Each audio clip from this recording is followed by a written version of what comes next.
an everlasting presence in our lives. Whenever I could, when I was growing up there during the Depression years, I would climb its slopes. Up there, I could get lost in dreams. Dreams of becoming a writer, of becoming a man. I knew no writers, so I had no writer to model myself after. But as a boy aspiring to manhood, I had only to follow in the footsteps of a remarkable father. $1.75 electric company. Now, Liv, we just got to start turning off some lights around here. Have to start eating dinner by candlelight. It's more romantic, anyhow. Eating a meal you can hardly see is not my idea of romance, girl. What else we got there? $12 insurance. What does that leave us? You really want to know? Just give it to me in round numbers. Well, it's nothing to crow about. I guess we'll get by. I better take this for the money orders. What's going on out there? It's catching lightning bugs. At that time of year. Tiny little lanterns rising up from the grass. Oh, you know, it's been years since I've been in the yard chasing lightning bugs. We getting old, Liv? Do you feel like you're getting old? Sometimes I don't know how I feel. Good night, Mama. Good night, Daddy. Good night, Daddy. Just a minute, you two. Come on down here.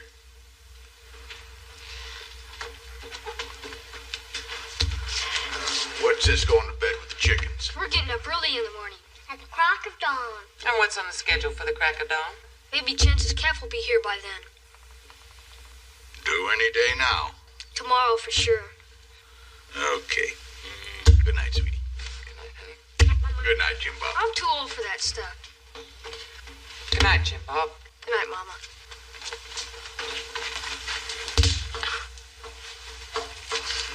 Sure hope it's a heifer. We could use another milk cow around here. Come on. Let's go outside and catch lightning bugs. What do you mean? I'm getting too old for that now. He means that he doesn't take after his father. All right, let's go get us some lightning bugs.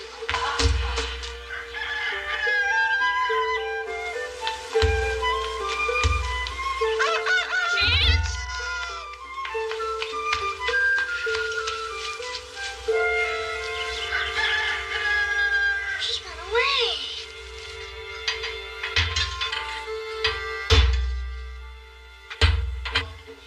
Hey, morning. You all hurry up that coffee. Ready, Grandma? Ooh, I have got a chill in my bones. But it's spring, Grandpa. Oh, you. I've still got a chill in my bones. Hey. Does that mean he's getting old? Well, it does mean he's getting grumpy. Grandpa grunts and groans. You take this winter before last, I had a chill in my bones linger clear on through July. Winters, they do seem to be running closer together. Now that means he's getting old. Thank you, Livy. Chance is gone. Now, hold on. I'm not slaving over these flapjacks to have you all run out on me. Now, sit. Maybe she won't have her baby. John boy. She's all right. She just wandered off. Now, sit down and have your breakfast. You too, Jim Bob. Yeah, the youngest one here is right. She's going to have her calf in the brush. Indian squaw. And so will our cow. The good Lord sees to that. John boy. Good morning. Morning. What's wrong? Gonna have her baby in the brush, Daddy. Who? Cow's gone. Chance. Oh, well. When they're having a young, sometimes they want to be alone. She'll be fine.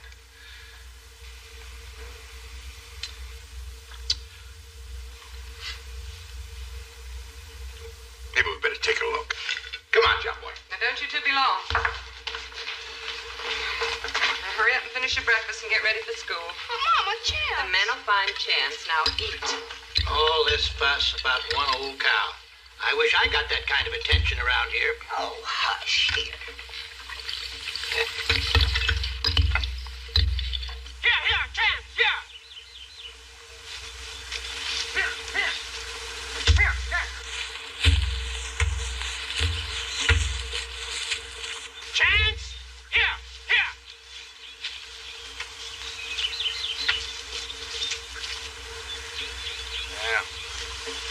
can't spend any more time looking for it, son.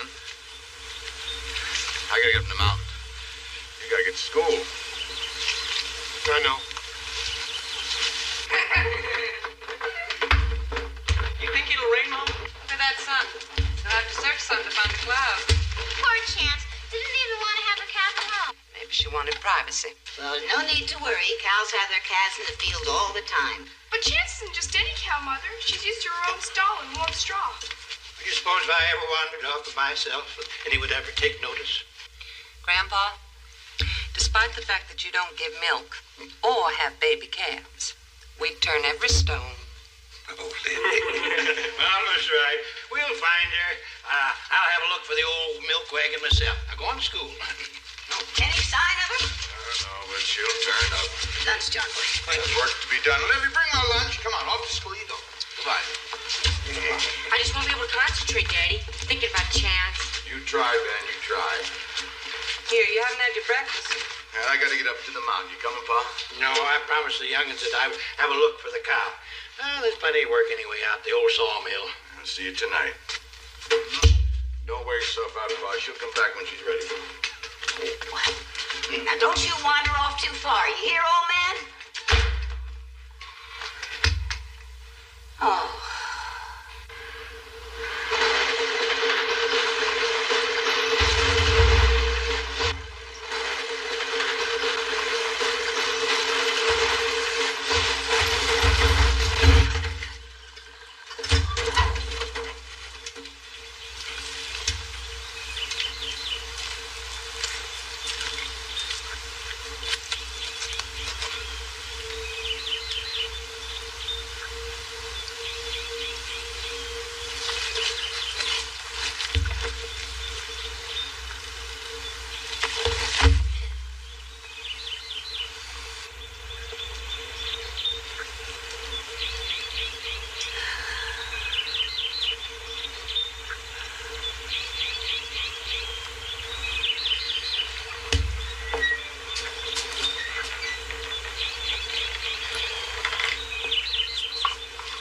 Gone a while.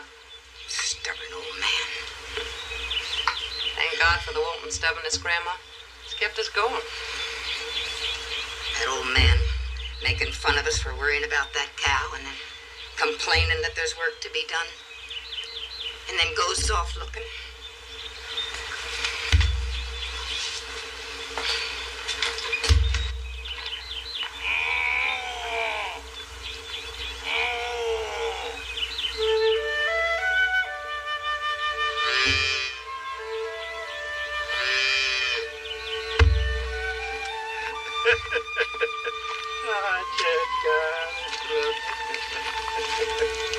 Hey. Well, now you got yourself a boy. Congratulations. Well, you might have got yourself born a little closer to home. I've got to get you two on back. See, they'll be worrying about the three of us now.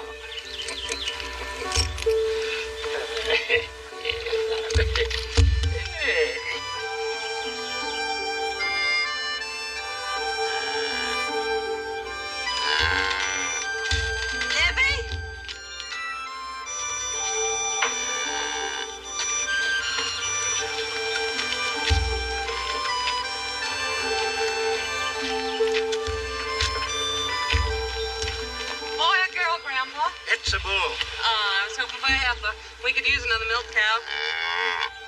Now, don't you take it personal, Chance. He's a beautiful baby.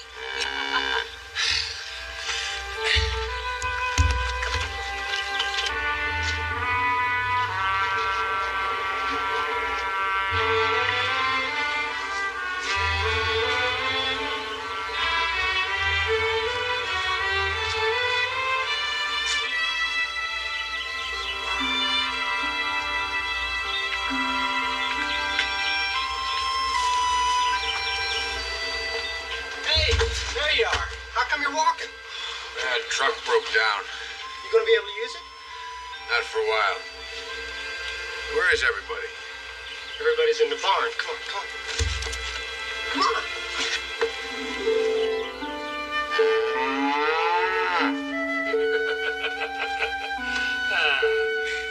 Grandpa found them.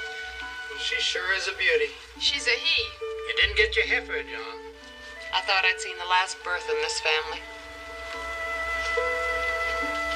All right, you kids now. Don't get too close. Tries to get kind of feisty with the young one. Elizabeth, get out of there.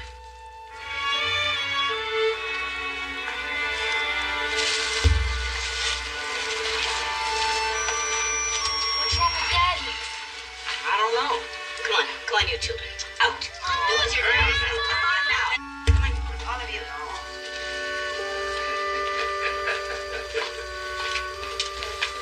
Here, Jason. Jason, Pastor Jason. Mama, can I take the cat for a walk tomorrow? Isn't that a dog, silly? Sure lucky you stayed home today, Grandpa. Lucky to find him. Why, little fella could hardly been more than an hour or so old when I come up on him. Yeah, well, next time I'd like to take a walk. You better just not be too tired. What about tomorrow? Little picnic in the tall grass, barefoot like we used to.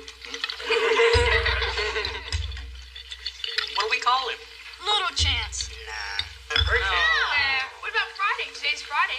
That's what Robinson Crusoe named his native friend because it was on a Friday. No, that's dumb. He's a bull. Let's name him Bullet. There's no use giving him a name. Calf's not going to be able to stay But why, Daddy? because he's a bull. If it were a heifer, one day it'd give milk, earn its keep. Being a bull, he'd be useless. He could be a pet, Daddy. Mighty expensive pet, son. Costs too much to keep. What's going to happen to him? I'm going to sell him. We need the money he'll bring. You know, I broke an axle on the truck today. What happened? Went up the mountain, hit a chuck hole, snapped that axle in two. It's going to cost money to fix that truck. The calf will bring it.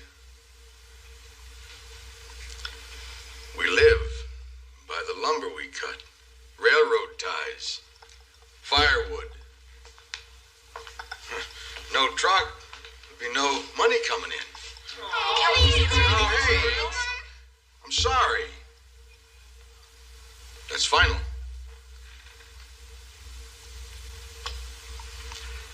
It's time for the radio. Anybody want to join me?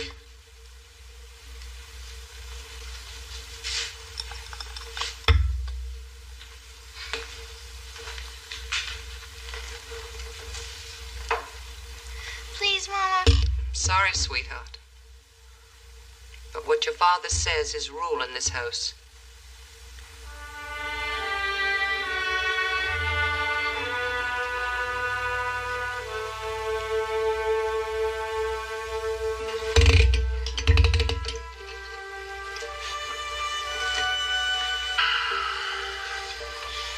Livy, what's wrong? I don't know. Wish we didn't have to sell that calf. Our kids aren't like farm-raised children. Farm-raised kids, it's like stock raised to be slaughtered. To our kids, it's like a member of the family. You know how they adopt any baby thing. Yeah, well, I know where they get that from. All right, I have my faults, but you're stuck with me.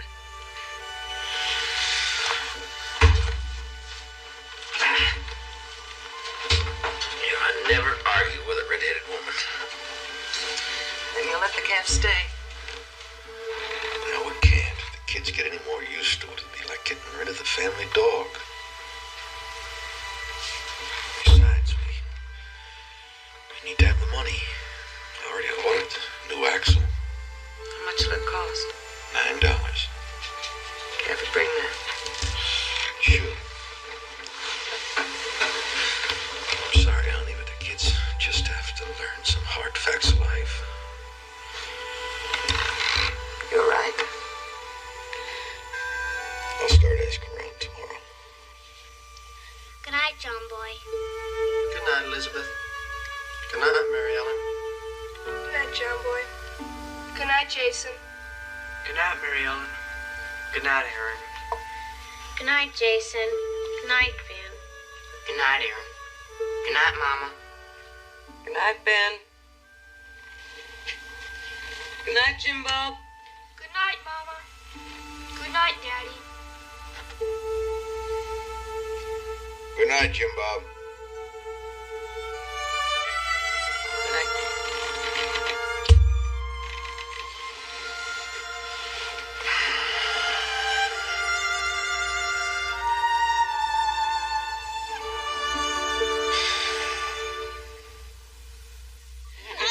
Wait so we can take him for a walk. Yeah. Just like another dog. Take breakfast out there. The twins.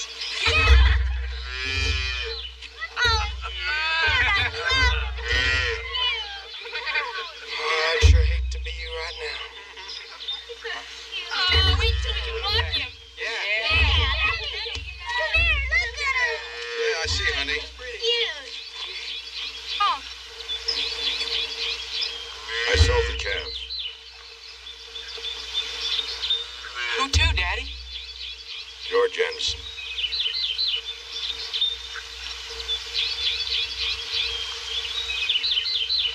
It's just down the road a ways. You can visit him anytime you want. It's not the same, Daddy. It won't be ours no more. Look, Daddy's already explained to us just why it's got to be done, so let's not make it any tougher than it is now. All right? When's he going? Tomorrow morning. Come on, John. Let's get washed up.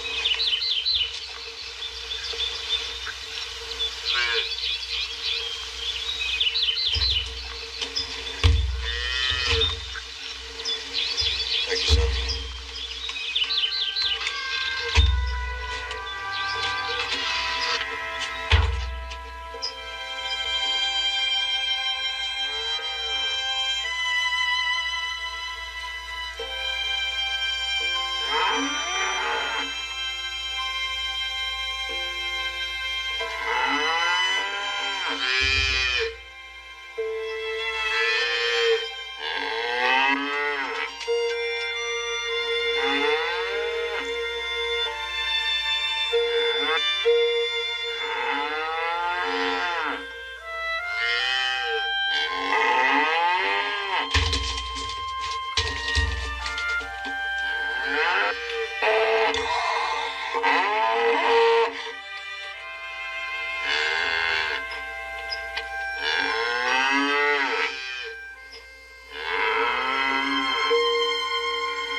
$7. I need 9. Everyone wants more. The water pump stopped working. Fella come out from town to have a look at it and wanted $5 to fix it. Wouldn't pay it. 8. Sorry. I've taken him off your hands. What good's he to me? Use them for bull service. $9. Too much. You were agreed to it yesterday. I didn't see him yesterday. He's puny. He'll fatten up. Yeah, well. Guess I'll go down into town. All right. $9.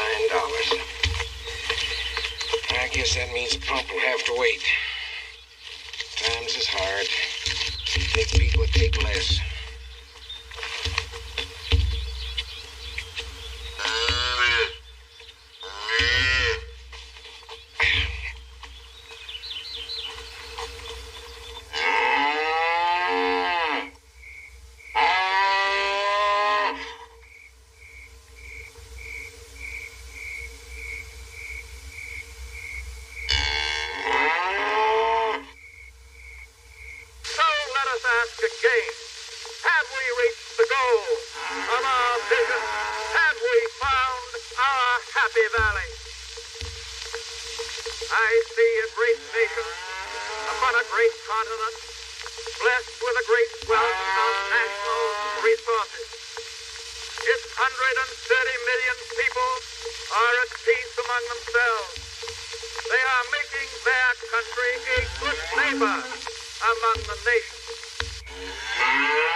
Well, it's not that far away. He's just over to Anderson's farm.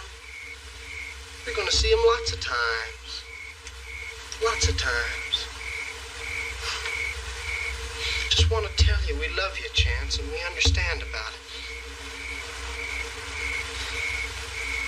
You just go to sleep. Quit crying. Get a good night's sleep.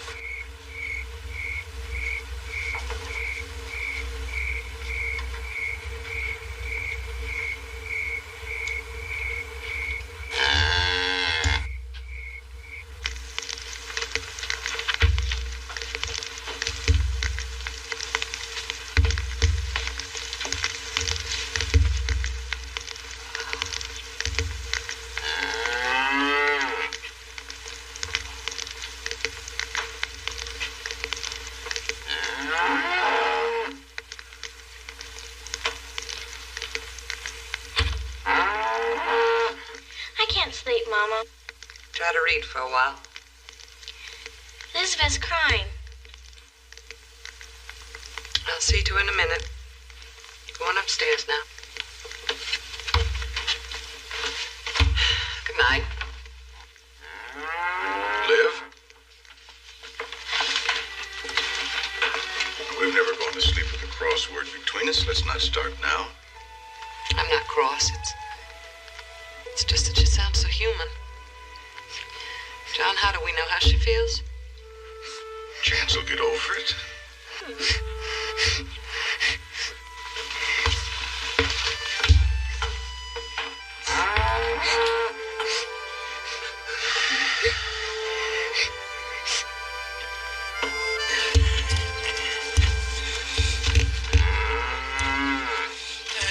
Poor Chance. Poor Mama. It's been 3 days. It's telling on her. Oh, if I only had a few dollars, I'd buy her. Old man daydreaming.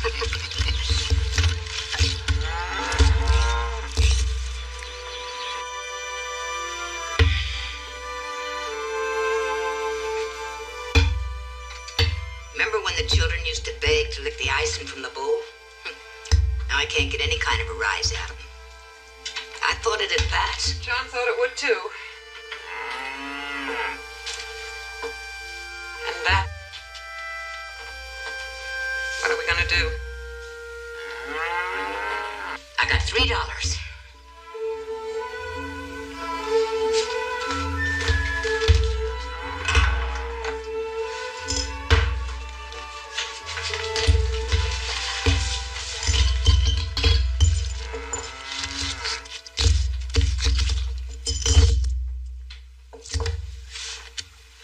$2.38. That quilt I finished summer before last. Miss Emily offered me $5 for it. Oh, but that quilt took you whole summer. 5 and 5, that's $10.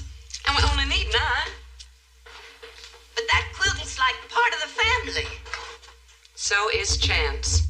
And if it'll help get this house back to the way it was, it'll be worth it.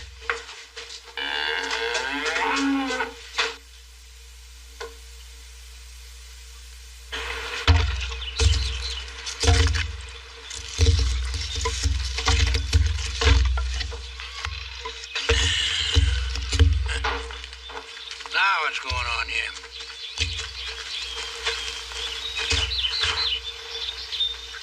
John boy, last summer Miss Emily offered me $5 for this. Come on.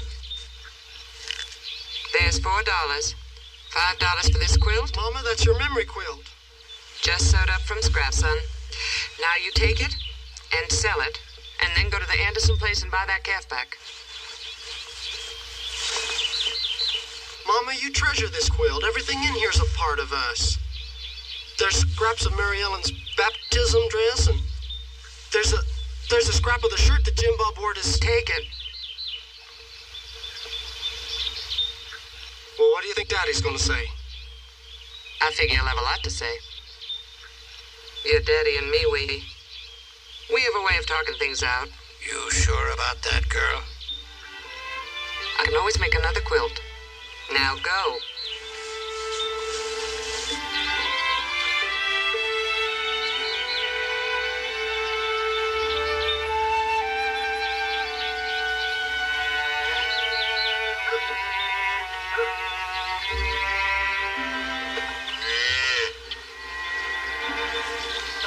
Bullet.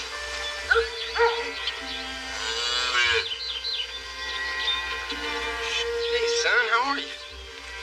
You coming home soon?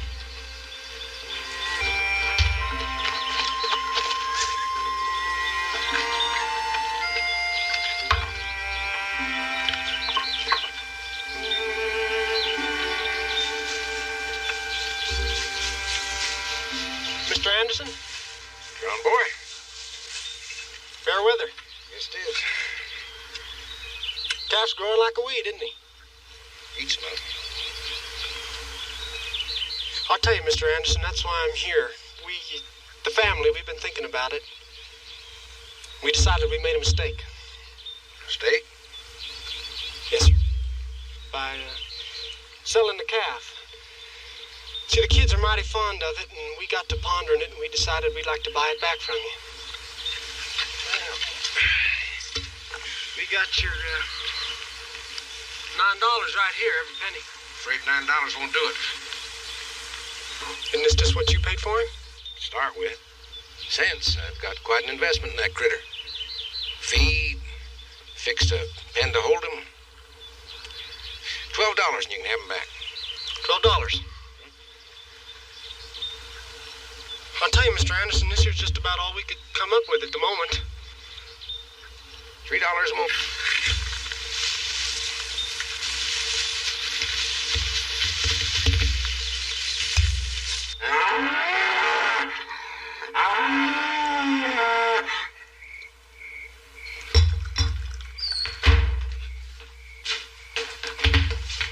Hi, folks.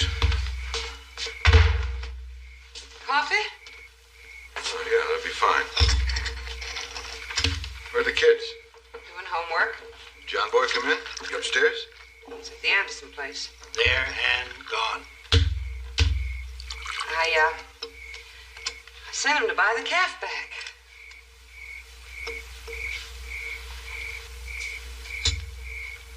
But how? I had a few dollars. It was all my doing. That quilt I finished a couple of summers ago, I sold it to Miss Emily. Listening to Chance grieving, I just know she feels the same way I'd feel if I lost one of mine.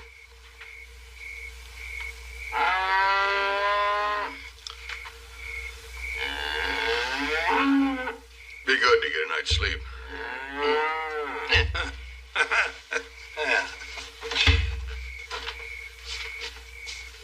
Wouldn't take $9. What?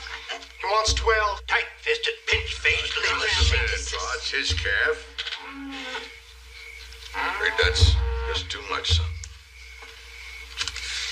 Well, look here. Our calf's gonna be real happy. Mr. Anderson, take real good care of it. Well, you just should have seen him. He was fat and sassy like a possum. Can we go play with him? Of course. How about tomorrow after school? Can we take him a present? Oh, sure.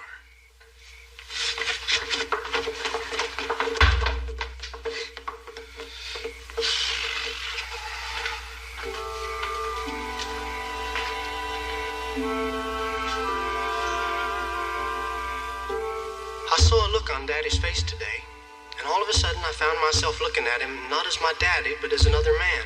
Maybe I'm growing up a little. Maybe it was the pain in his face. But it came to me that for all the pleasure Mama and Daddy find in us children, there are other times it must be heartbreaking to them. I'm going to try to be of more help around here, and I'm going to speak to the other children too and tell them to show a little appreciation.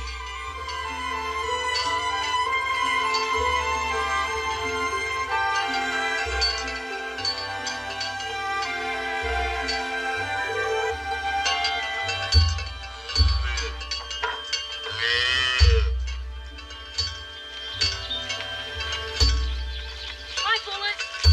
Hi. That's your present. Kind of big. We'll grow into it.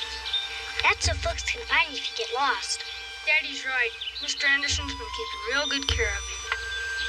So wish he was living with us. Yeah. Hey, you kids. What are you kids up to here? We brought Bullet a present.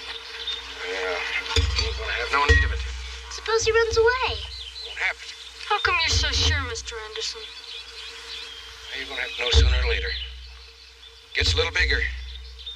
Calf's gotta be slaughtered for beef.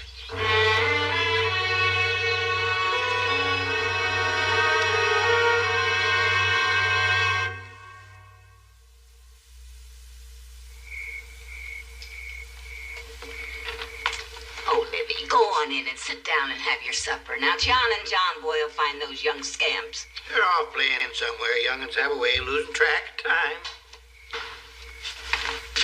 9 of them. John Boy back yet? No, John.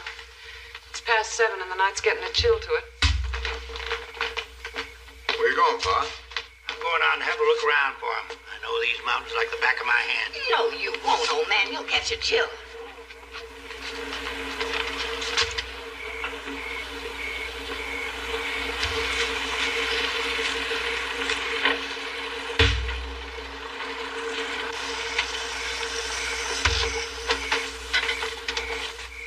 John. Evening, Ep. Sheriff, go ahead. Take a look in the barn. Mr. Anderson, I asked you to let me handle this. What's the problem? Well, Anderson here, he claims that a couple of your children stole his calf. Sheriff, that's hogwash. Well, that's just what I told him, Libby, but Anderson swears that he saw your 2 youngest on his property this afternoon. Sheriff, none of my children would steal so much as a strawberry. I know that, Libby, but it's my job to clear this whole thing up. Now, I know the young ones like Jim Bob and Elizabeth are probably in bed by this time, but I'd sure like to speak to them if I may. Sheriff, Jim Bob and Elizabeth, They're not here, Ep. But where are they? They never came home from school. Sick. John Boy's out looking for him now. Now, look here, John. When they do turn up, I'm going to have to talk to them. I understand. I couldn't find him. I just come from your place, Mr. Anderson. Then you know my calf's gone. Yes, I know that, sir. I also know Jim Bob and Elizabeth wouldn't have stolen it. I contend they did. Now, Anderson, you're making some big charges against my children. I don't believe in mollycoddling kids. I just told them the truth. And what truth is that? That bull's gonna be slaughtered for beef just as soon as he's big enough. I thought you were going to breed him. Changed my mind. My calf. He's right, John. You told him you were going to slaughter him, huh? Yes, I did. Well, those kids are very fond of that calf, Anderson. If they took it, they didn't think they were stealing. They thought they were saving its life. I don't care if I don't get him back. You'll have him back. You'll have him back by morning. All right. That's good enough for me. You need any help, John? No, thanks, Ep. Come on, Anderson. I'll drive you back to your place. Let me go get Reckless, Daddy. He's got... Where could they have gone, John? Honey, they're not far. We'll find them. I'm scared, Jim Bob. Just stay close to me. It's not far. Where's this Bear's Cave? Not Bear's Cave, Brian's Cave. Don't worry, I've been there before. When? Last summer. John Boy used to cut right in this pad there. Don't worry, the calf will be safe.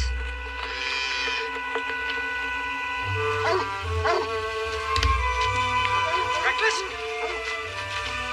Daddy! I think I found their tracks. Right there. And the calves. I wonder where they're going. Oh, they don't know. They're just trying to save that calf from the butcher. Come on. Jim Bob, I'm scared. Nothing to be scared of. We got light. But John Boy's kennel isn't going to last long. You won't need it. He doesn't come here to write anymore. Aren't you finished with Bullet's nest yet? Almost. We'll come back to feed him every day. But it's so far. What are we going to tell Mom and Daddy? I'll think of something. I don't want to leave him here. Can't we take him home? No, Daddy will make us give him back. Let's hurry. I'm cold.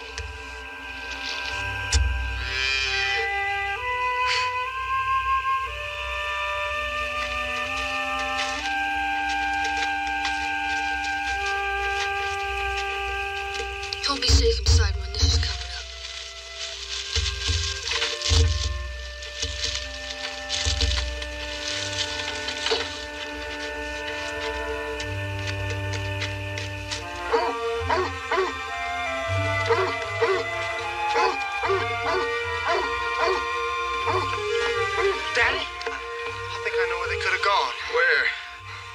Giant's Cave. I used to ride there, and I took Jim Bob once. Let's go. Jim Bob, what's wrong? I'm lost. We didn't come this way before. It's too dark to see anything. What are we going to do? It's out. There aren't any wolves, silly. Now stop it.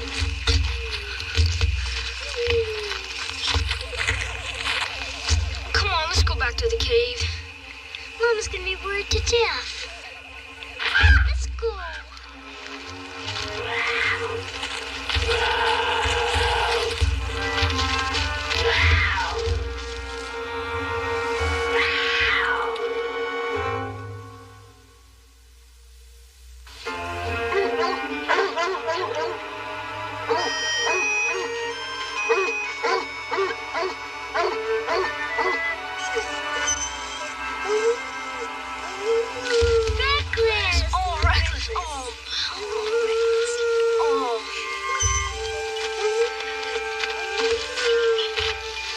Come on out here.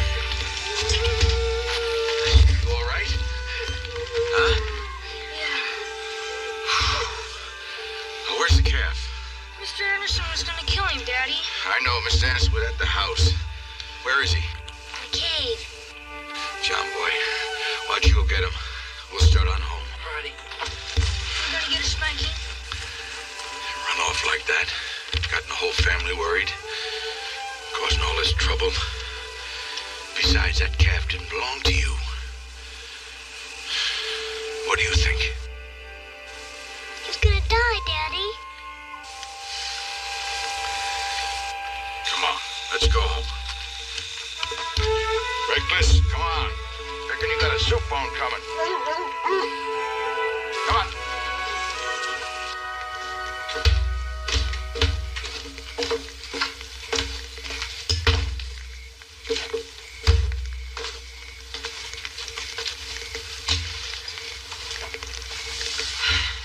Had a bath and some food. Poor things, they're exhausted. And afraid. They asked me if I was going to give him a spanking. They're still worrying. John, what they did, to them it was the right thing. The only thing. Now, don't start mother henning them. They did wrong, and they got to be taught to realize it. You know, Liv, what I say to them tonight is going to have a lot to do with the way they live the rest of their lives. What's wrong? What's right? I know why they did it.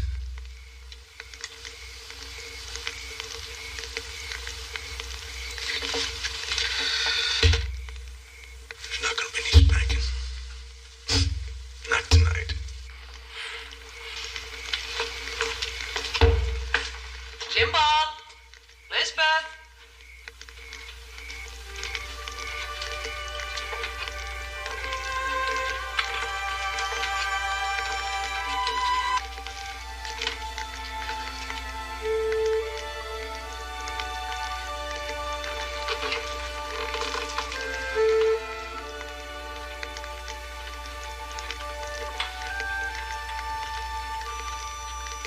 You know, I know how you and your brothers and sisters feel about that calf. But when you took him and run off the way you did two things wrong. First, you took something that didn't belong to you.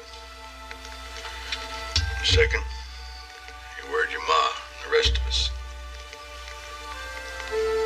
I know all you could think about was what was going to happen to that calf, but you should have thought about the rest of us. How much we love you. How much we worry about you. What else could we do? You could have come to me. We could have talked. Maybe we could have worked something out together. Next time there's a problem, let's talk. We're sorry, Daddy. We didn't mean to worry you.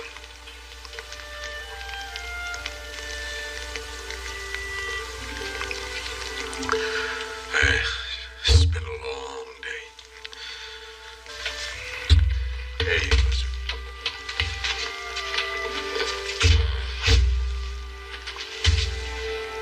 Daddy, is the calf still gonna die? Calf's not gonna die.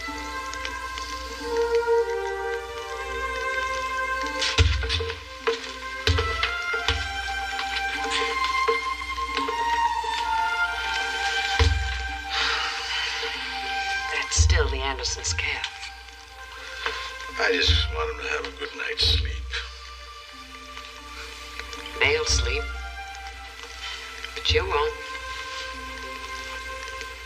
Now, who are you fooling, Libby Walton?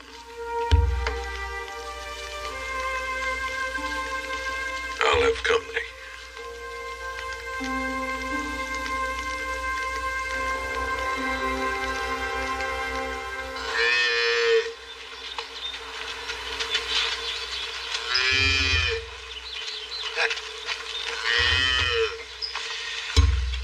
You know, Jim Bob was telling the youngins that calf is going to live a long, fat, and sassy life.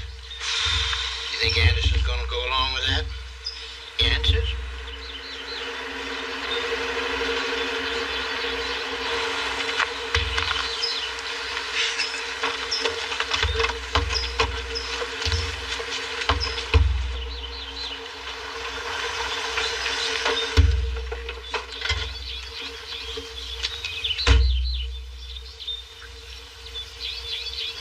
Starting over to your place, Mr. Anderson. Well, I see Jim, Bob, and Elizabeth made it all right.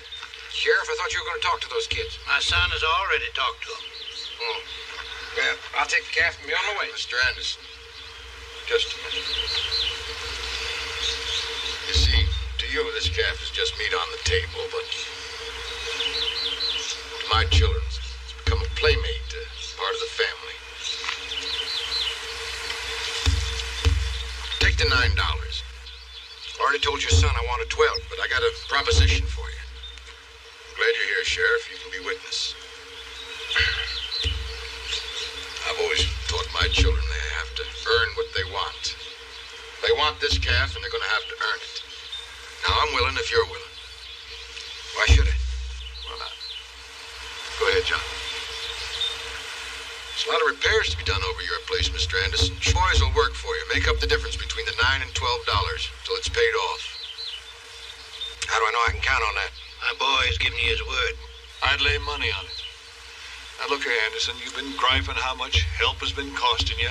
This way, you wouldn't have to put out a penny. Now, what do you say?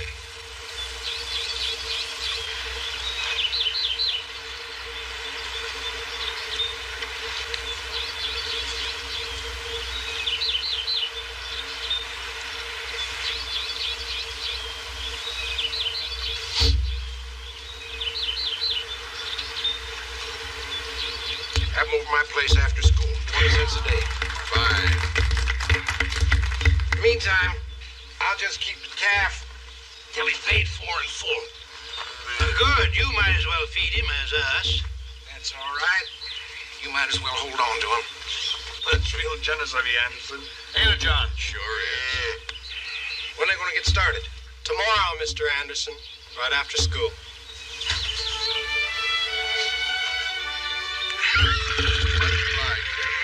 Don't mention it.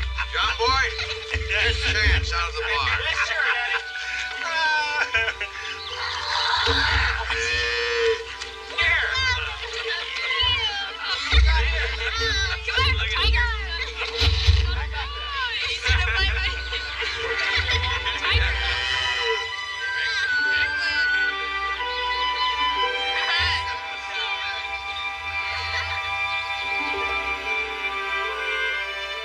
It was a fine thing to know such people, and to be one of them, and to share in their abundant love. It was a poor time, but in it we were richer than we knew. 40 years have passed, but the voices from that house are as fresh as yesterday. Mama, Yes, Elizabeth? you asleep? Almost. You reckon Chance is asleep?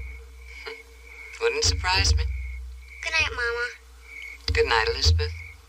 Waltons Mountain in those Depression years, when times were lean and money was scarce, I learned early that hard work was a central fact of life and the key to survival.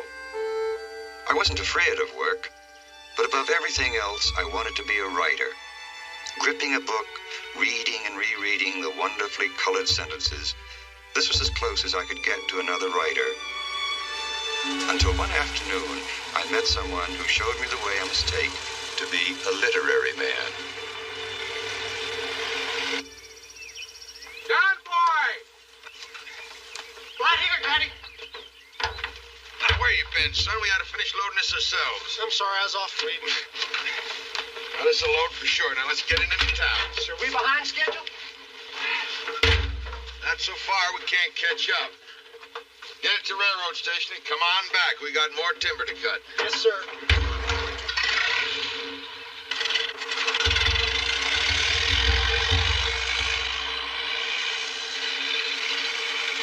You think we'll make our deadline? We got 3 good days and 3 good men. We'll make it.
Times like this, you wonder, which is the slave and which is the master? Sir? No, never mind, son. You don't need a philosopher. I think you probably need a mechanic. I've tried everything I've ever seen my daddy do, and it's no use. Son, you have aroused the dormant Good Samaritan in me. Would you like me to dip into my mechanical bag of tricks and see what I can do? Are you an automotive repairman? No, can't lay claim to that, but I have tinkered with a few engines in my time. Could help you out on this one if you say the word. Sure, go right ahead. I'd appreciate it. No guarantees. The name is Covington. A.J. Covington. A.J. to many, Andy to a chosen few. I'm just John Boy Walton. Well, John Boy, I just might be able to help you with a little luck. Ben, I don't need it. Now, what are you going to put your berries in? A hat. Mostly his mouth. Come on, Jim Bob. I don't think I'll go today. Why not? I don't feel so well. You just run along, Elizabeth. Jim Bob's got no business out in the hot sun if he's not feeling well. We'll bring you some berries, Jim Bob. The child got a fever? I don't think so.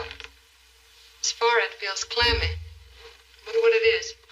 Well, it's too late for spring fever and too early for summer doldrums. I'll brew him some tea. And you're gonna drink it.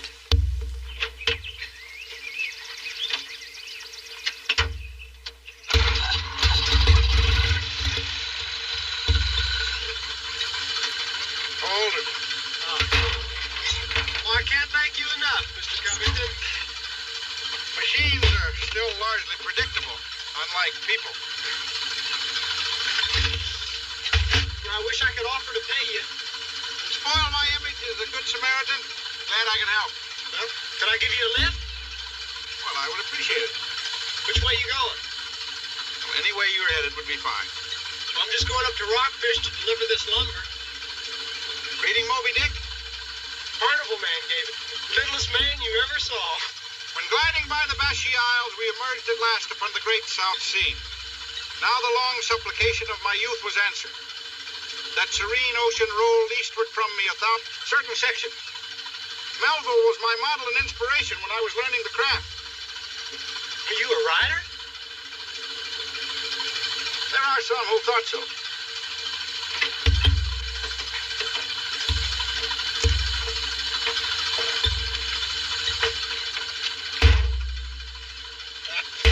You ready?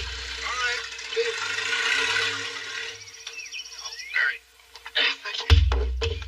Oh, I sure do appreciate your helping me out, Mr. Covington.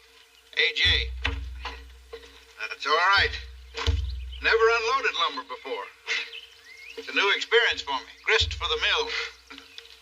I bet you've had a lot of experiences. Well, I left Indiana when I was 17, went to Chicago. Chicago. Hog butcher for the world. Tool maker, stacker of wheat. Player with railroads and the nation's freight handler. Carl Sandburg. Yeah, I'll never forget the first time I heard Carl recite that poem. Stirred up quite a hullabaloo. You knew Carl Sandburg? Worked beside him as a stevedore. You know, Chicago was an exciting place in those days. And Chicago, your home, eh? the world's my home. I guess you've just about been everywhere and done everything. Well, I'm working on it. And those are the experiences that make a writer. You seem to be unusually interested in the literary life. I am. Have some ambition that way yourself? I want to be a writer. More than anything else in the world, I want to be a writer. You really mean that? You've already taken the first big step. If you want to make it, your writing has to come first. Before comfort, security, happiness, very few stick it out. But you have. What's the second step? That depends. Won't your folks be wondering where you are? It's almost 6 o'clock. They will be worried.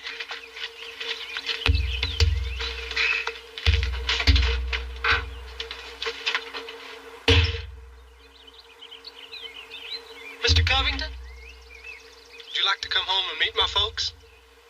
Hop in.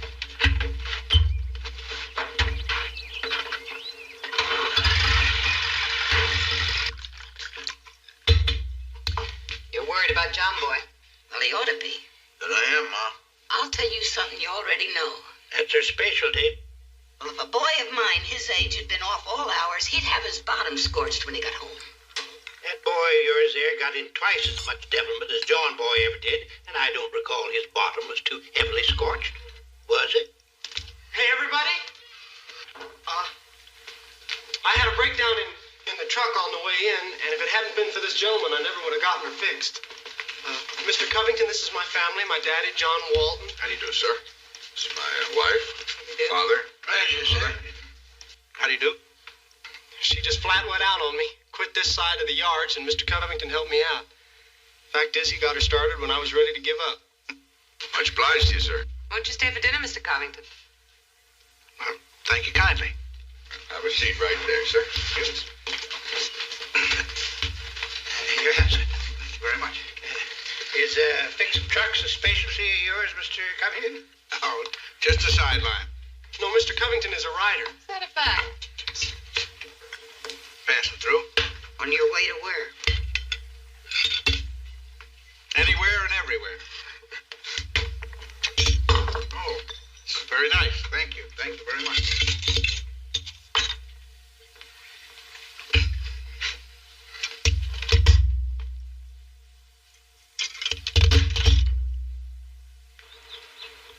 So you were in Cuba covering the war?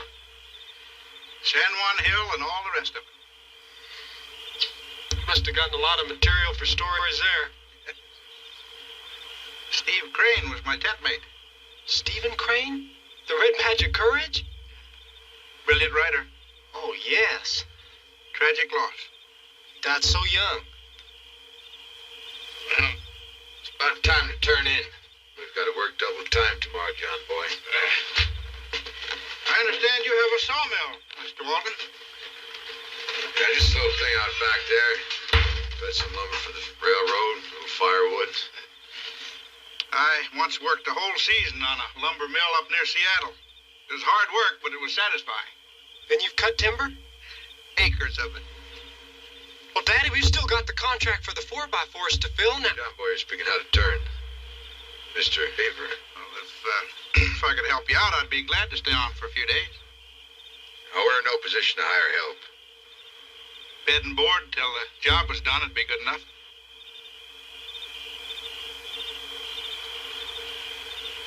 If you're kind enough to put up with what little we have to offer.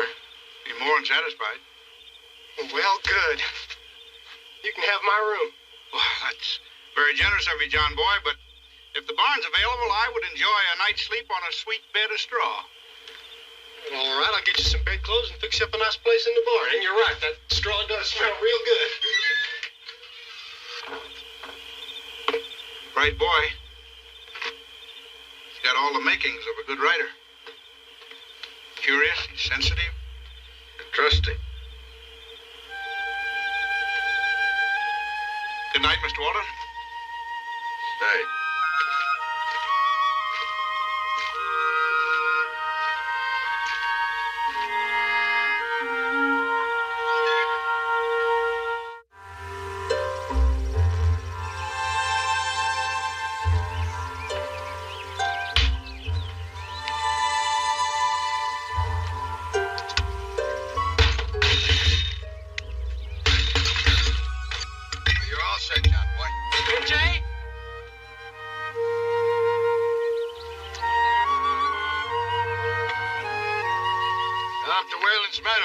As soon as you got a load. We need all the logs we can get. Yes, sir.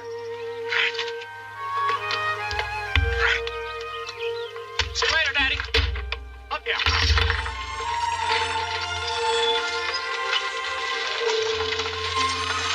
Fuel seems to be limping. Yeah. Oh, up here. Oh.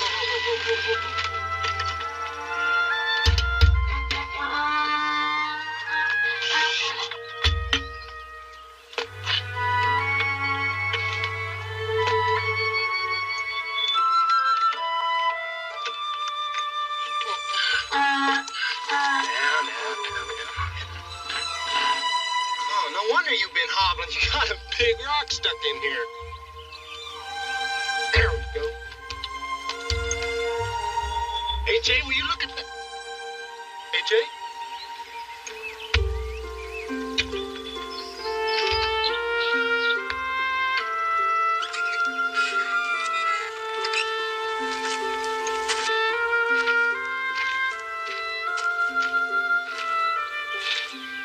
On my way to Suffern along the Erie Track, I passed by a poor old farmhouse with it shingled, broken and black. I suppose I've passed it 100 times. But I always stop for a minute to look at the house, the tragic house, the house with nobody in it. Did you know Joyce Kilmer, too? No. Who owns this place, John boy? Well, it used to be the Tabor place, but now my daddy says anybody who can pay the back taxes on it can claim it. Reminds me of my boyhood home in Indiana. Yeah, nobody's been here for 2 or 3 years. You ever notice that some houses just deteriorate out of loneliness? Can't stand not sheltering life. I wonder if these roses were red. Well, we're supposed to be chopping down trees, not gathering wool.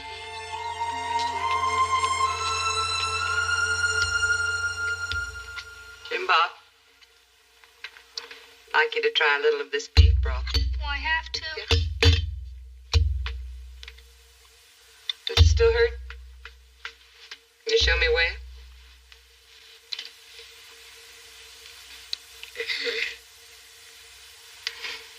You just lie still. Mama, is Jim Bob real sick? He's got a bad stomach ache. Like when I ate the green apples? He isn't as sick as I was that time, is he? No, Elizabeth, nobody's ever been sicker than you and lived. Out, you children. Out.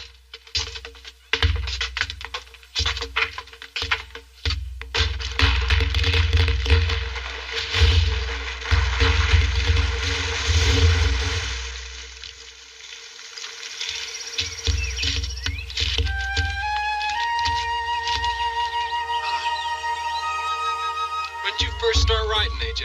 I was just 15 when I first started making words do the tricks I wanted them to do. Why'd you start? Why? Well, I was making all these exciting new discoveries.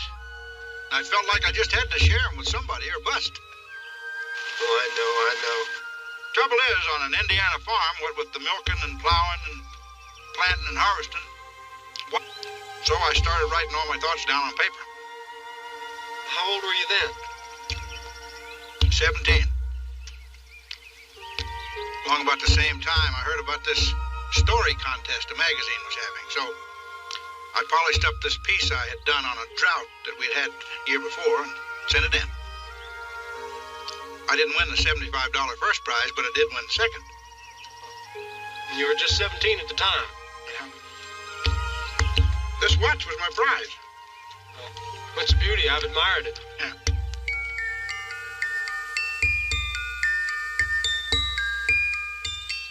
I've carried it with me all these years. Well, what happened then? Well, I lit out for Chicago.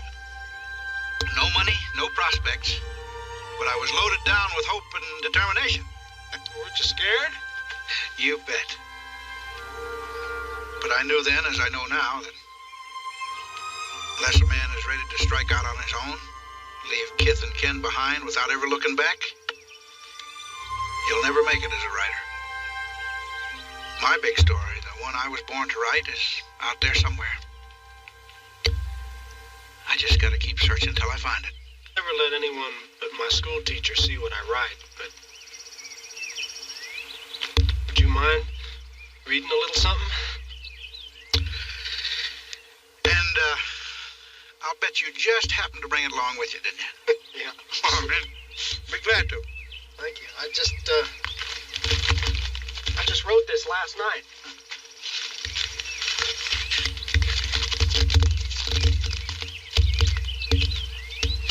Well, that's not bad. That's not bad at all. Think you see the makings of a writer in there somewhere? Well, you're working at it. It might be, though, that you're working a little bit too hard. See, sometimes the fanciest word's not always the best. And adjectives are just like red pepper. A little bit goes a long way. Look, for instance, right here. Now, what do you say let's start chopping some adjectives? Right?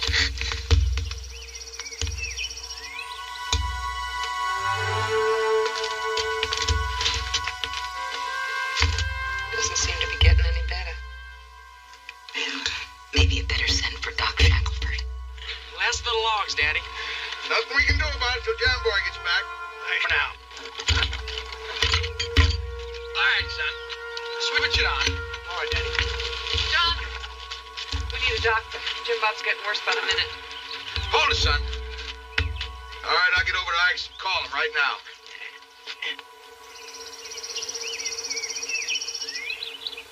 There now.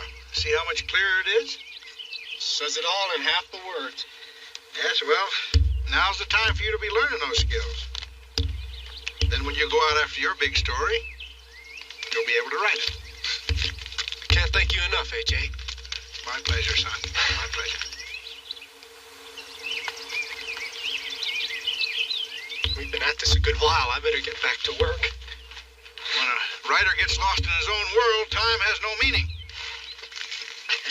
Hell, we don't even have half a wagon load yet.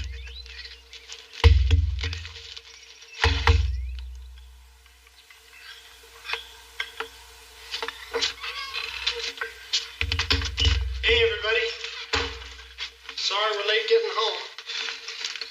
Oh, Ben, when you finished eating, would you please turn the mules out for me? Sure. Thank you. Seems like dark just fell on us all of a sudden. thought maybe you might have got lost. No, sir, we didn't, but we did lose sight of the time. Thank you. Thank you.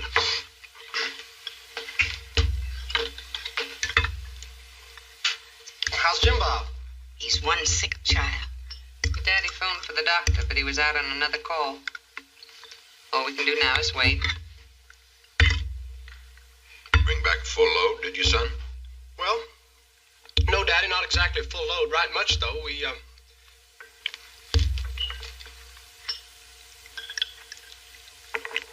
How'd things go at the sawmill? We managed to get along to mid-afternoon. Then we ran out of timber. We waited and waited for you. We wanted to come up and fetch you. We thought maybe you laid down for napping. All right, children. That's enough. The jelly, please.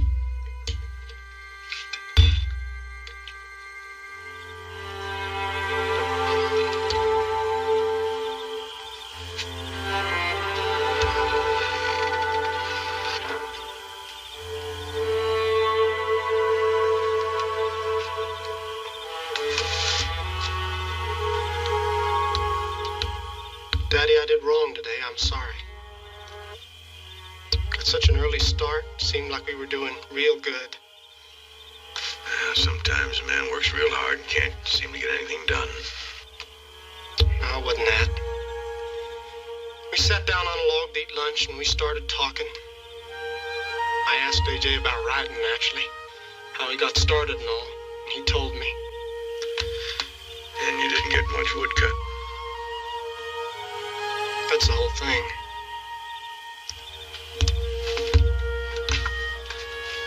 I think reading and writing's a fine thing, John boy. But you had a job to do today for me, for the family, for yourself.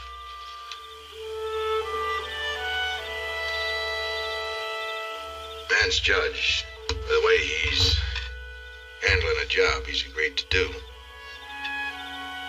Give less than your best, whether you're writing or chopping wood or farming.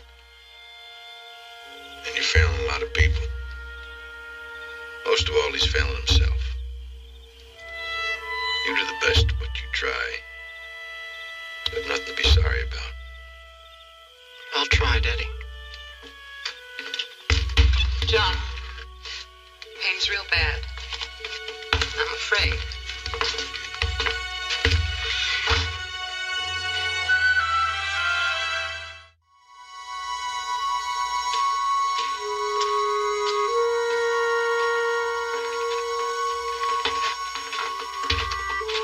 His fever's rising and his little stomach's as tight as a drum.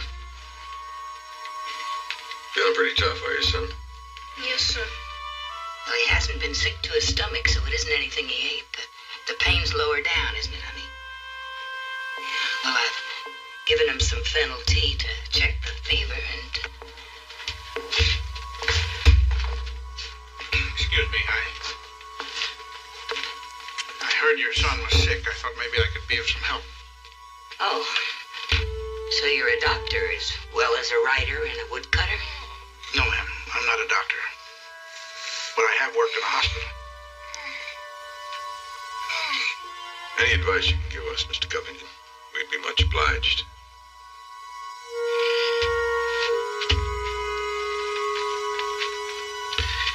Hi, son. Hurt down here?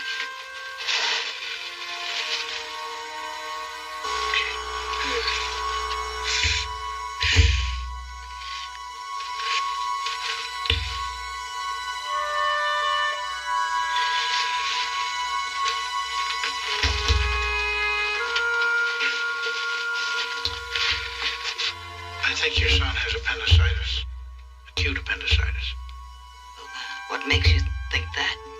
Well, I've seen these symptoms before. If there's even a possibility that I'm right, it could be very serious. What about Dr. Brooks down in Scottsville? I think what you need now is a surgeon, not a country doctor. Well, thank you, Mr. Covington. Quite all right. We get him to the hospital right away.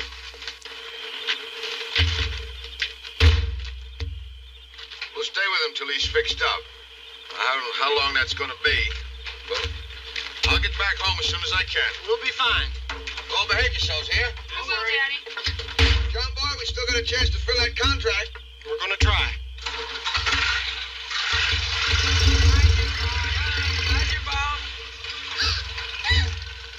Oh, don't cry, honey. Crying's not gonna make Jim Bob feel any better. It's gonna make me feel better. All right, into that. One walk at a time in the hospital is enough.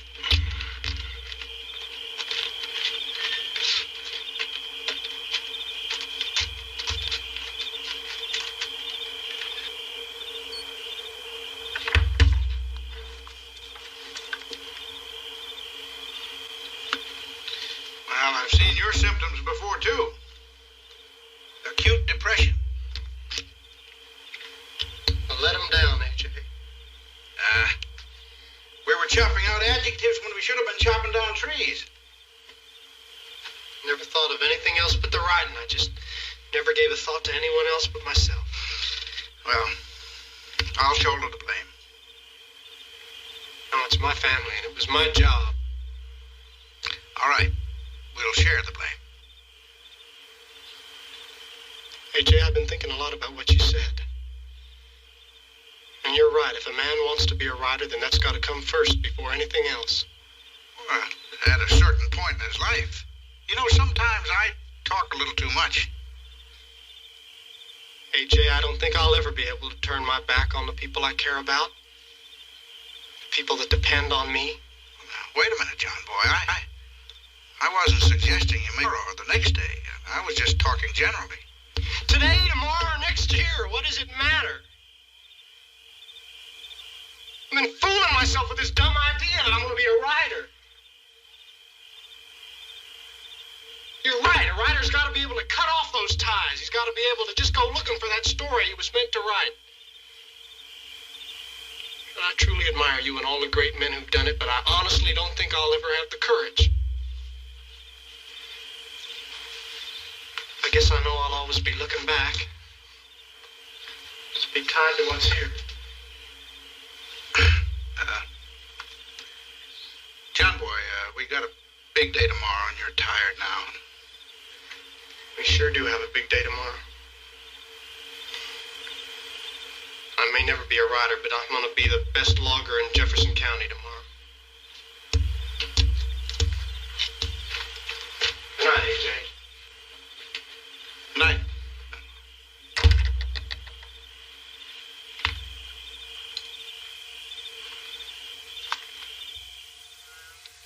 $90, $95, $1. There you go.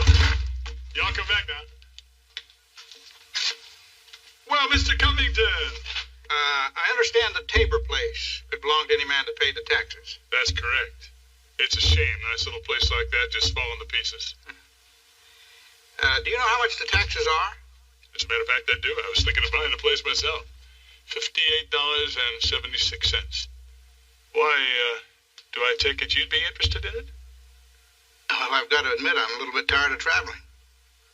Well, it'd be an honor to have a person of your reputation in our neighborhood. There's one problem, though. I'm a little bit short of cash. Well, a lot of folks are nowadays. I do have this watch, though, and although I hate to part with it, I have to have a down payment on the taxes.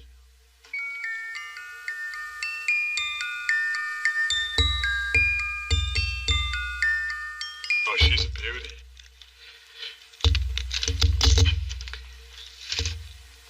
How much? $40. $40?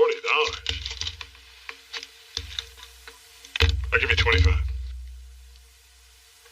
Well, this is one of a kind, Mr. Gutsy. 35? How's that work again? $30. It's yours. The assessor's office is over at the county seat. And let's see, that's 5, 10, 20, 30.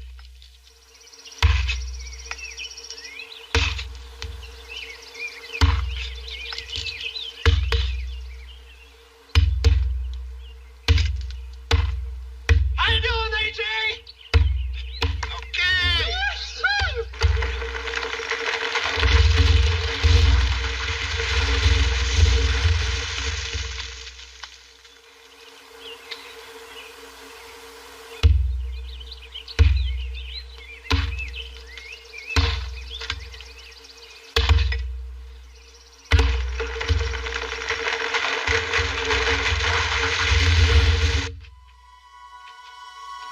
in a long while.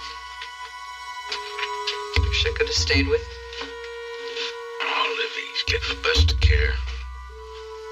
Look so small in that big white bed. I'm just glad we got him here on time. Had Mr. Covington to thank for that. Anything had gone wrong, they surely would have told us by now, wouldn't they? Mm-hmm. Hadn't you better go on home? Well, we'll just sit this thing out together. About the contract if we don't make it. Just gonna have a long winter.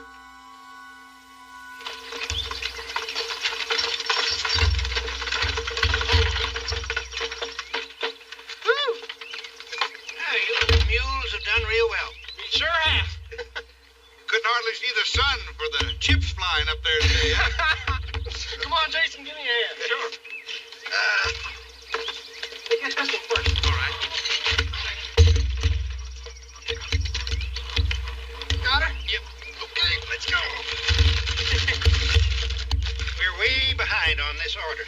Trouble is, this old machine will go just so fast, but no faster. Oh, well, you can make it go faster, Mr. Walton. How's that? Well, you change the ratio of the pulleys. Ratio? How can we do that? Oh, well, you just replace that. I fail to see it. Well, it'll make the blade go twice as fast, so you'll be cutting twice as much lumber in the same amount of time. Oh, I say let's try it. Nothing ventured, nothing gained.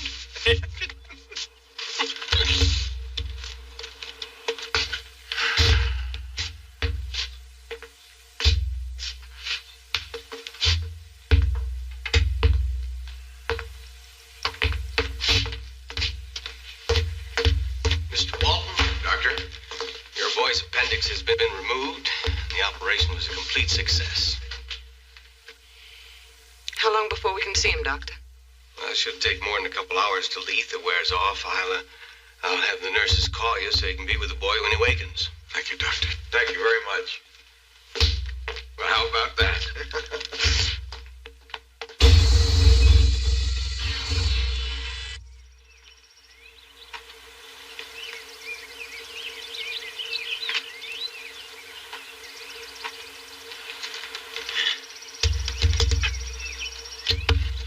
Don't understand it. Well, it's simple. What your ratio done was to burn out a roller bearing. But it was working. For a while, anyway. I hope his news better than ours.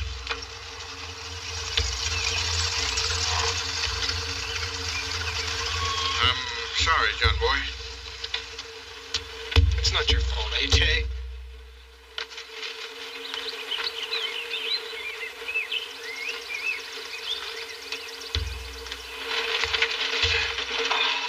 How's Jim Bob? Mine is one appendix and doing just fine. Oh, that's wonderful. Tell the other. Daddy, we're not going to make that contract. It's my fault. That's not what Grandpa told me. No, I was just so anxious to make up for the time I lost that I had AJ try to speed up the saw. It worked for a while and it burned out the bearing. At least you gave it a try, son. It wasn't such a bad idea. But I lost. Jumbo, we're just gonna have to put our shoulder to the wheel a little harder. It's gonna be slim pickings this winter. That operation cost $22.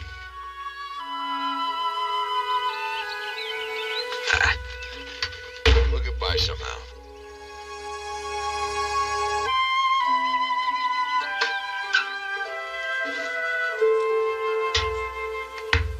Thank you, Chance.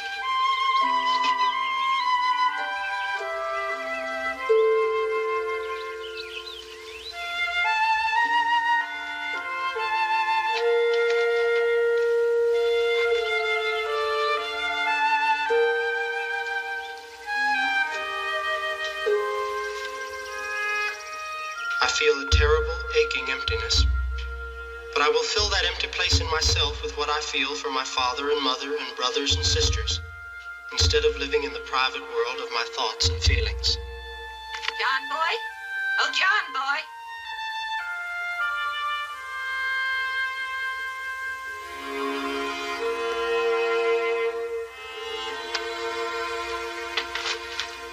See you later, girl.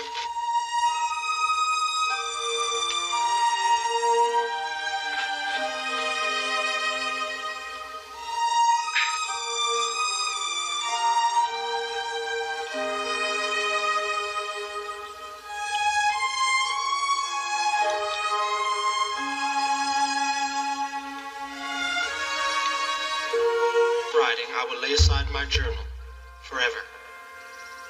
I will try to accept this and learn to live with the knowledge that I can never follow in the footsteps of those who gave their lives to search for the one great story they were born to write.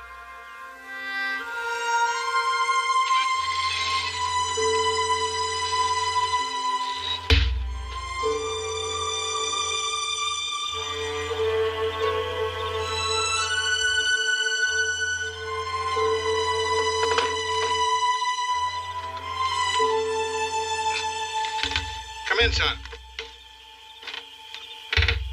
Am I disturbing you? No. I was just thinking. Piecing out a story in your mind? Yeah.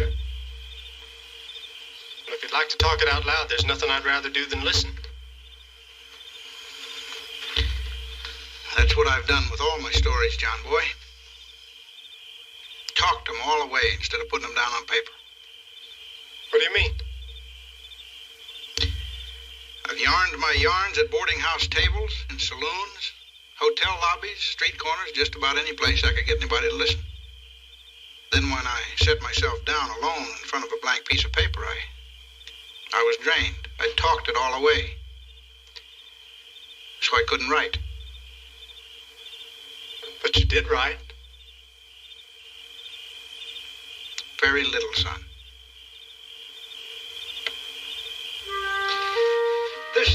This story I was piecing out in my mind. It was about a young boy growing up on a farm. Me? Or me. Maybe even both of us. This boy wanted to write, so he did. He wrote about his family, farm, happenings in a small town nearby. People read what he wrote and they liked it because they sensed it came out of his own feelings. You know what I mean? I think so. Well, then he got a little recognition. Where's your watch? It's in a safe place. Then he got a little recognition. He went to the big city. He met other writers. He talked about writing and the literary life. Came away with a lot of bogus notions. One, he told himself that we cut him. Then he looked at the small but honest things he'd written and decided that they were trivial. He had to go searching for the big story. But didn't Melville and London do the same thing? What they saw and felt. They sat down without asking themselves if it was the story. As long as it was a story, that was good enough. But this fellow I'm telling you about, he used the wandering and the searching as an excuse to keep from writing. So you know how he ended up? No. With nothing to show for 45 years of living but a few tall tales and some second-hand memories of working writers he'd known. But he could still write if he wanted to. He tells himself that from time to time, but he doesn't really believe it anymore. Moral stories are out of style, John boy. But then so am I. But my story has a moral. Don't waste your life searching for the one big story you were born to write. Who knows, the sum total of them might be the big one. Write about Waltons Mountain. your feelings about your family and this place, just the way you've been doing. Write about how it is to be young and confused and poor, groping, but supported by a strong father and a loving mother, surrounded by brothers and sisters that pester you and irritate you, but care about you. Try to capture that in words, John Boy. That's as big a challenge as the Klondike or the white whale or flying the Atlantic Ocean alone. It was too big for me. But I think you just might be up to it.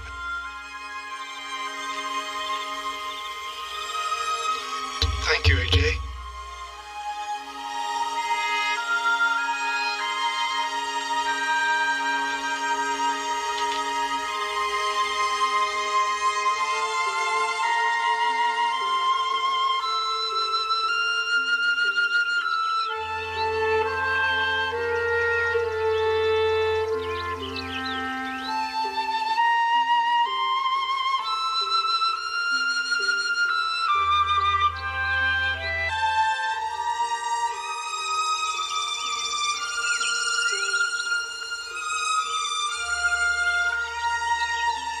It needs new paint and shingles, and the vines should be trimmed and tied.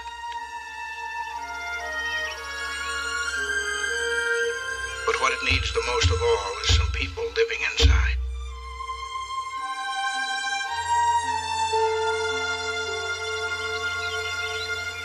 Well, it was about so long and it sort of looked like a fishing worm. Mother! Jim Bob, I think Aaron's getting a bit squeamish. Well, I'm glad we're not eating at the table. But it's interesting. It's scientific. It's disgusting. It's all gone. It's the most interesting thing that ever happened to anyone. Though some folks think that a forest fire's entertainment, too. Stop picking at him. You were as curious as a magpie when you were a young'un. Whenever that was, I wonder.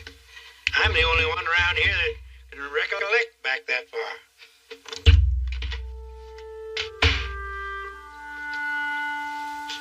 What's the matter, son? AJ's gone. Gone? Where? Without so much as a goodbye?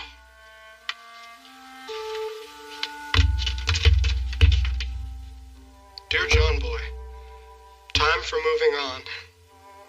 I'm leaving you something. This is not a gift, it's a loan.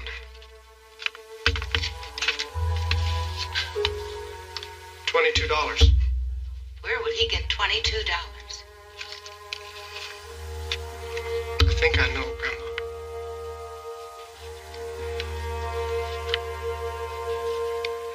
I've got no good use for this. It will help to cover the loss of the contract. This is the most I've written in years. My road calls me, lures me west, east, south, and north. Most roads lead men homewards. My road leads me forth. Affectionately, A.J. Covington. Andy.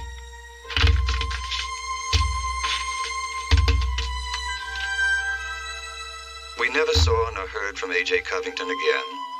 He wandered into our lives, touched them, and wandered away.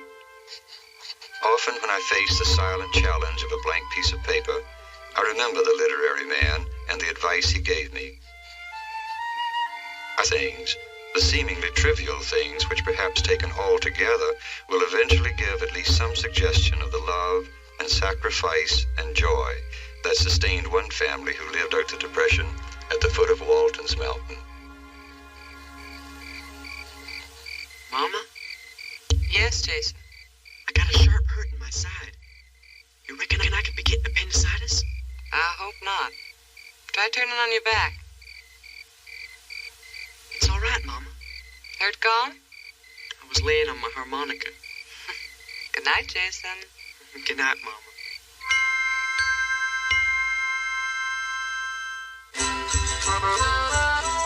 In a moment, some scenes from the next episode of The Waltons. Whenever I look back to those days when I was growing up in the Great Depression, I'm always convinced that I came from a remarkable family. It wasn't that my brothers and sisters and I were sheltered from the realities of those difficult times. It was simply that our mother and father had a way of making more of what we had and less of what we didn't have. Have more, Grandpa. No, thank you, daughter. I had my full share.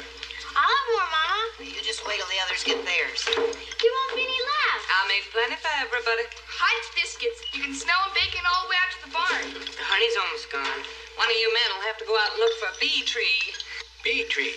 I spotted an old oak tree just buzzing with bees up in John Boy's meadow the other day. Why do you call it John Boy's Meadow, Grandpa? He's never gonna farm it. Be too busy being a rider. I named it John Boy's meadow the day he was born. That's why. Besides, riders can be farmers too, can't they? Y'all going after that beehive, Grandpa?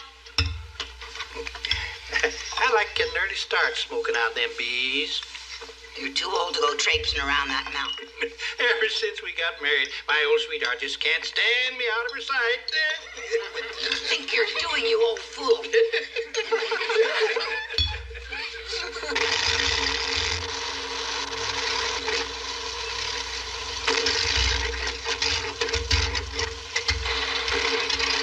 You rattle-trap woods colt. Don't you quit on me now. Anywhere near there yet? It's ways off. If I remember it, we have to pack the store first.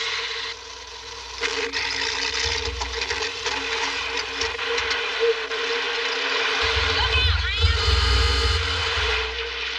You slow-bellied son-buster! You slab-headed ridge runner! I tell you, there ain't nothing on God's green earth dumber than a backcountry sorghum leopard!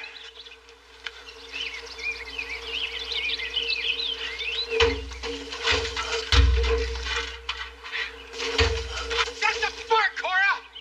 Set the spark!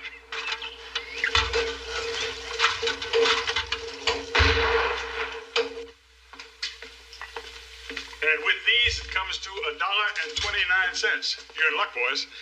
Why is that, Ike? Well, because this week I'm giving 2 free jawbreakers away every time a grocery bill hits $1.25. We better not take the peaches, Ike. Why is that, John Boy? Yeah, Mama must have miscalculated. She only gave me $1. Your mama can pay me the next time she comes in, and that way you can get the free jawbreaker. Thanks all the same, Ike, but you know how she feels about buying on credit. Yeah. Well, you got some change coming from your $1. I'll refigure it. Here you go.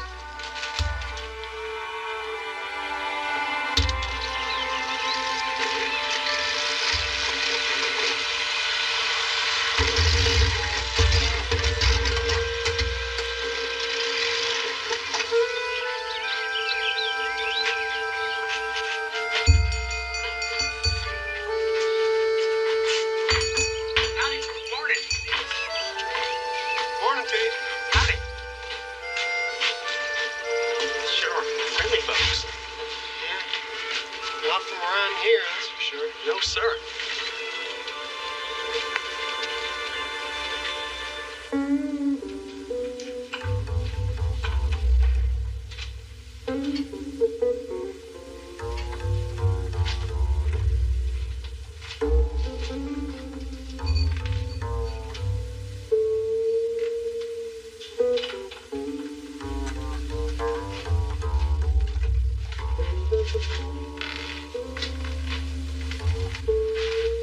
Good morning, gentlemen. Howdy. Well, what can I do for you? Well, sir, you got some cheese and crackers. You can sell us our lunch. Don't forget Mama's orange soda. Orange soda. Better make that 2. My boy and I will share the other. You're strangers hereabouts. Just blowed in from Kansas. Blowed ain't the word for it. Like a cloud of dust. Yeah, I heard things got pretty mean up in that part of the country. Mean ain't the word, mister. How much cheese you want? Dime's worth will do. Okay. Had me a farm until I plowed it. Wind blew it clear into Missouri. Okay, here's your dime's worth of cheese. And here's a nickel's worth of crackers coming up. And then we're going to be adding to that the 2 sodas. Anything else? Nope. That's 34 cents. It's kind of steep, ain't it, mister? 9 cents for the apples in your boy's pocket.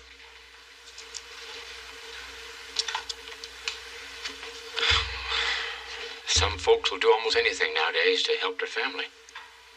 Some will. I'm sorry. 34 cents.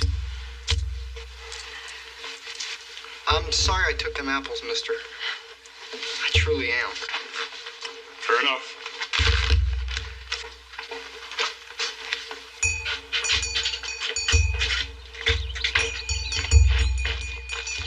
Air here smells good, don't it? Hadn't smelled honeysuckle for a long time. You clumsy idiot. I am not either. All right. Tell your ma you saved up. Old Silas Gully Jumper ain't as smart as he thought he was.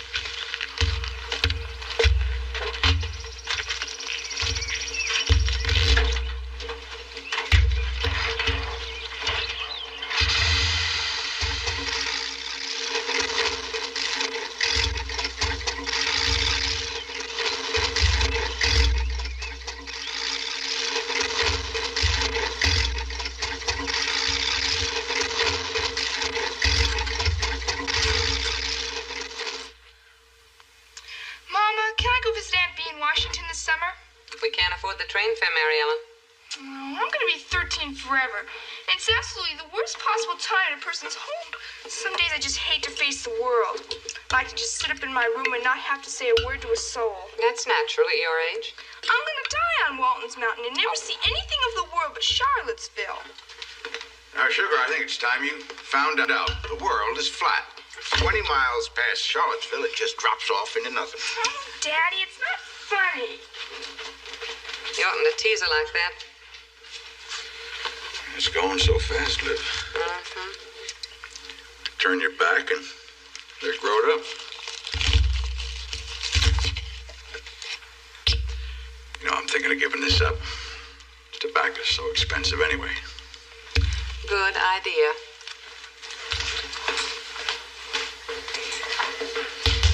Daddy, somebody's coming. What do you see what they're coming in? Well, let's just take a look.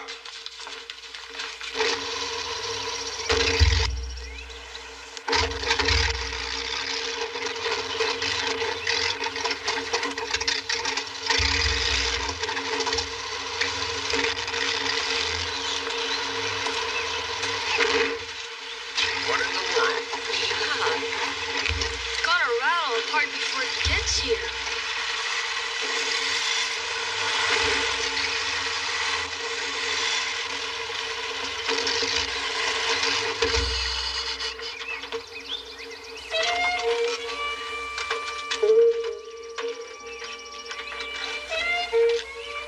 Olivia? John? John, it's Cora and Ham. And that must be Joe. Cora? Come on, children, and meet your cousin. Hello, Cora. Hello, howdy. It's good to see you. Good Ham. to see you. Look at Joe and Ham. Come on in, you must be exhausted. Hi, Joe. Is that Joe's good? Oh, and look Ham, at you. it's good to see you. Come on in. You mind with this one yet?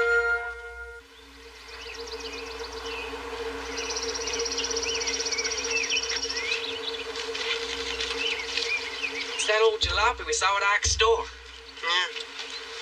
Wonder what they're doing here. It ain't all that much, but we couldn't come empty-handed. Oh, how nice. But you didn't have to bring anything, Ham. Of course not. Your family. Well, it'll only be till the end of the month. 2 weeks at the most. Now, will you stop apologizing? It's just wonderful to have you. Won't be long, though. We got a job promised in Newport News, and they're going to write us here. Well, you're lucky, Ham. Jobs are hard to find these days. Losing the farm, there's no other place to have 'em right. And it's been my heart's craving to see home again. You can have our room. John will move in with the boys. I'll sleep with the girls. And Job, you can bunk in with John Boy. And we can always put another bean in the pot. John Boy, Jason, I want you to meet your cousin Cora, a son Joe, and a husband Ham. Howdy, glad to meet you. Good to meet you. Hey, the size of them boys. I tell you, this back country is sure the place to raise them. Where are you folks from? We come all the way from Kansas. Boys, Hamilton here lost his farm in the drought, and him and Cousin Cora will be staying with us for a spell. I'm sorry about your farm. Yeah, it sure is a bitter thing to see land you've worked go swirling off in a cloud of dust. Last Sunday at church, the preacher told us all to say a prayer that the farmers out west would get rain soon. You should have waited a little while longer. Son,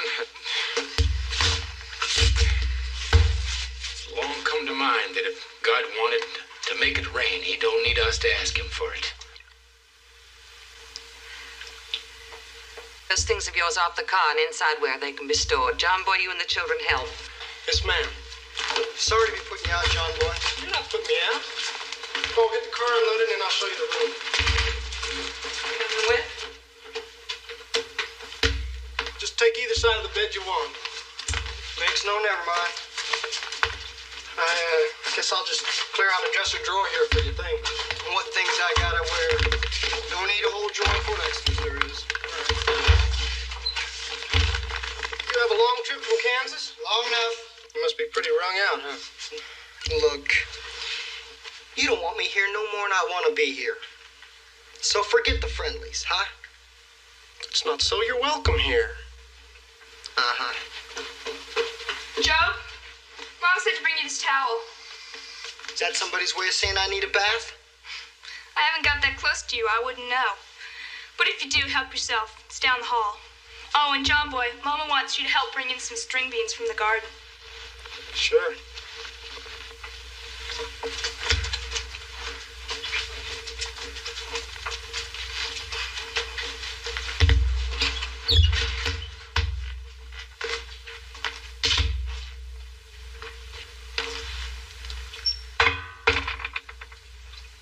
Hi. Mama said you moved around a lot. Pa's worked here and there. Must be wonderful to see a lot of places, different people. Yeah, I reckon.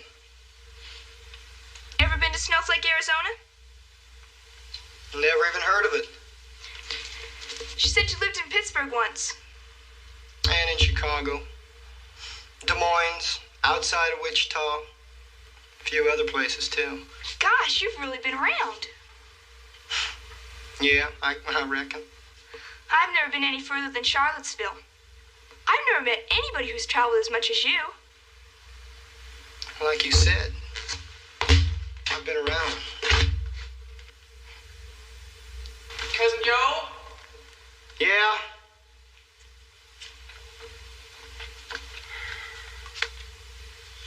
Uncle Ham said for you to come help cut some wood.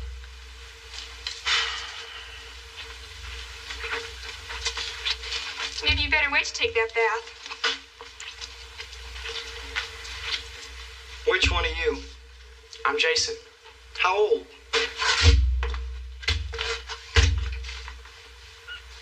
How old's she? She's 13. Why?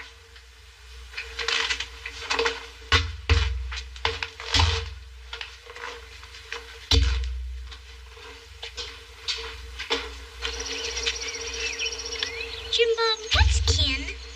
Getting half from the same family. Are you and me, Ken? Nah, we're just brother and sister here. Ken is people you gotta kiss even if they have a mustache. Oh. When we get settled, I'm gonna plant me a garden. Put in tomatoes and squash, string beans, and some cucumbers. Seems like it's Ham's place to work the garden. Well, Ham's trouble is he can't put down roots of any kind. When John worked over in Waynesboro, he spent so much time there traveling back and forth, well, we just never did see him. He doesn't make as much money now, but we're more of a family. That's the secret, isn't it, Livy? Secret. Of deciding what's really important for it. Poor Ham.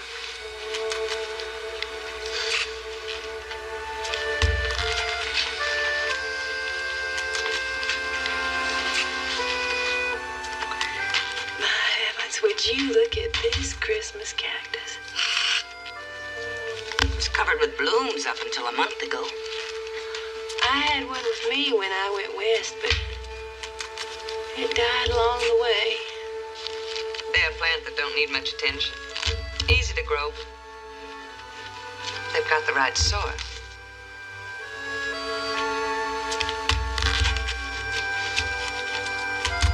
Maybe that was the trouble.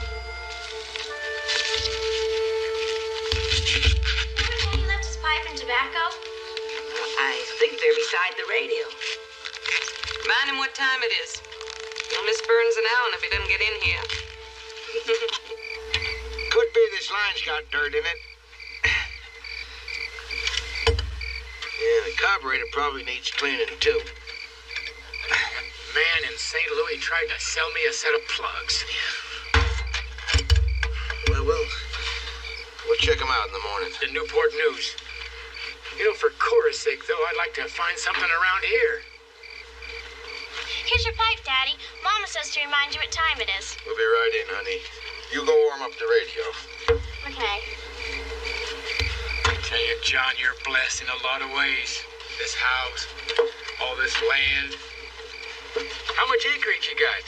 Got about 12 acres. Grandpa divided equal among all the children. Well, you're sure privileged to have it handed to you on a silver platter. The rest of us got to scratch and claw and bite. I tell you, if a man don't reach out and take, he gets what goes over the fence last every time. I'll tell you, Ham, there's plenty of land for those willing to work shares. I tell you, John has the terrors of a man to see his family do without. Plenty saying that nowadays. Boom, boom, boom, boom, down in the country. On your mind. See, Gracie, if only the world would recognize my singing voice. Well, it does, George. Everyone recognizes your singing voice. Really? Well, sure. It's after they recognize it that the trouble starts.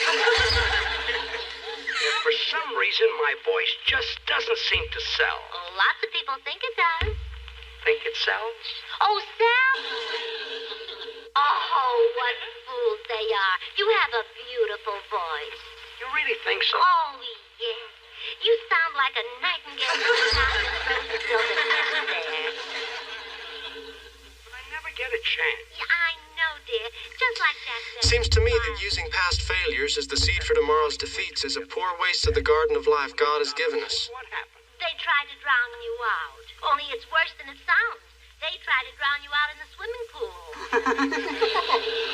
Oh, thank goodness Jack started. As far as I can tell, he's just wandered from one place to another and never made a go of it anywhere. And Job's just following right in his footsteps.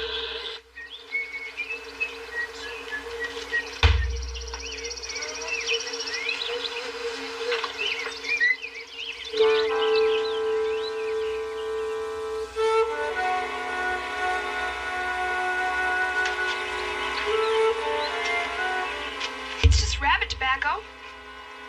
And just don't set the place on fire. Gonna tell? Marilyn, why don't you just learn to use your brain?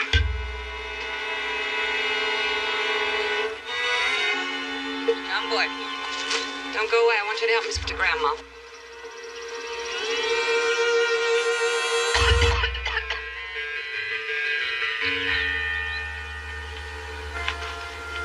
Here, Ellen. You will go to your room and you will learn 10 verses of the Bible before supper. But, Mama... Any back talk and you will learn 15. And put on something decent. You watch your step, young man. You snitch. I didn't say a word. 15 Bible verses. Won't do you a bit of harm.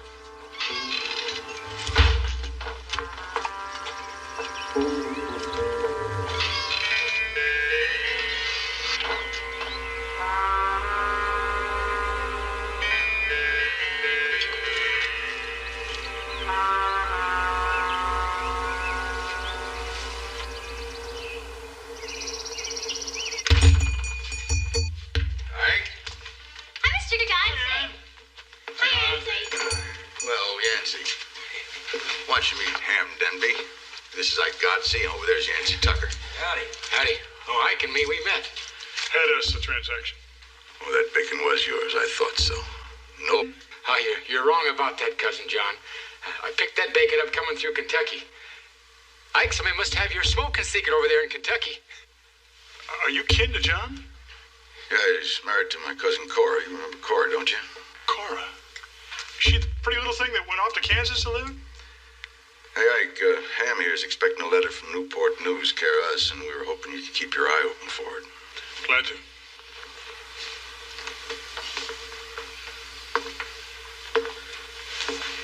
Nancy, how you been? Good, thank you. Sure had me a nice meal last night, thanks to you, old John. Well, how's that? Shot me a mess of quail up at John Boy's meadow. Sure could be a shame when he builds up there. Chases that covey off. Well, ain't gonna happen for quite a few years. He's still a young squirt. Him wanting to be a writer likely never happened. It's a shame, too. That land's just begging for seeds. Hi, could I see you for a minute? Excuse us, Yancy. Yeah?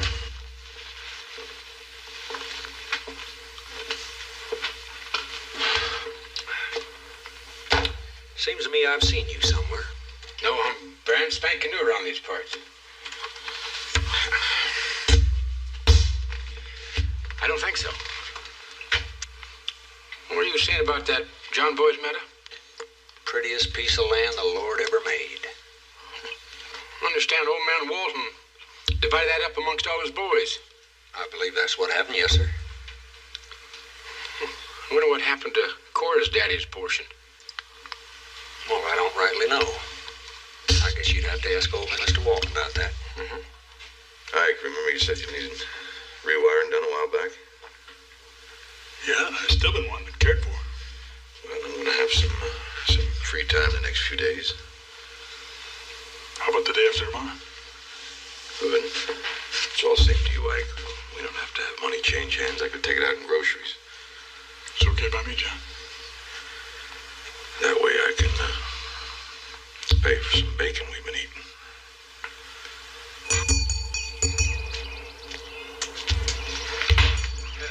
Seen you was out of tobacco. It ain't nothing. I picked it up while you two was inside talking. I gave the money to that Yancey fella. Say he's quite a character, ain't he?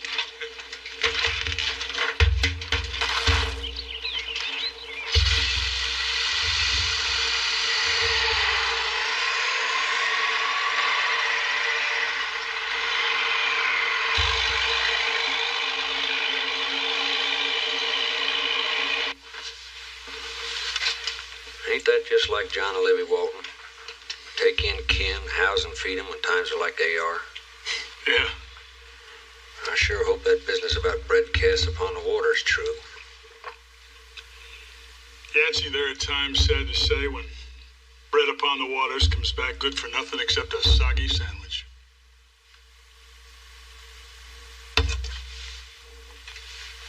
Split a cookie with you.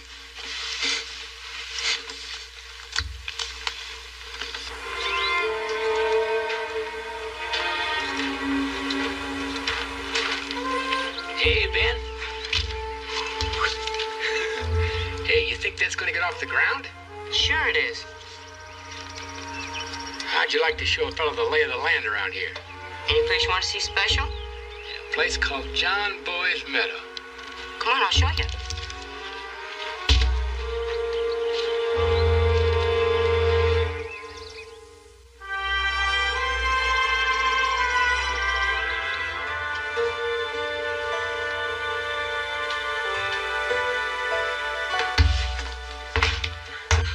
I just aired this quill out today, and I thought I'd... Oh, Cora, you have such beautiful hair. I thank you. You should wear it loose. Do you really think so? I do. I've pinned it up for so many years. Ham never liked it down loose. Said it got in the way of work. You should just gather it and tie it at the back. When did you quilt that grandmother's flower garden? I finished this one last winter. It's lovely. You know, I'm going to throw away all those old quilts I brought from Kansas, and when we get settled, I'm going to quilt me brand new ones. I recall a Jacob's ladder you had. You ought to. You helped me do it. You and Maggie Collier. Do you remember that? I'm beginning to remember a lot of things.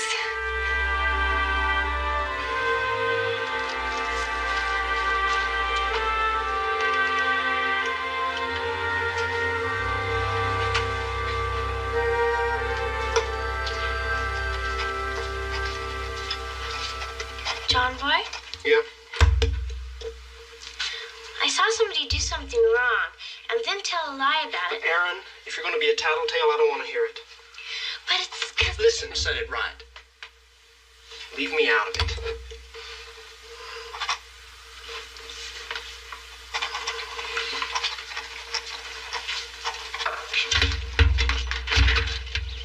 Thanks for the use of your truck, Ham. Parts for mine should be in any day now. Hell, I couldn't see you walking clear down to Godsy's place by yourself. Besides, I can't help with that rewiring job. I'm all thumbs on a thing like that. It's a one-man job anyway, Ham.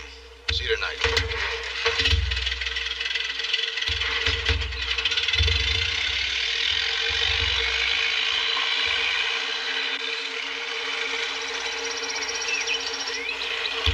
You must be thinking somewhat the way I'm thinking.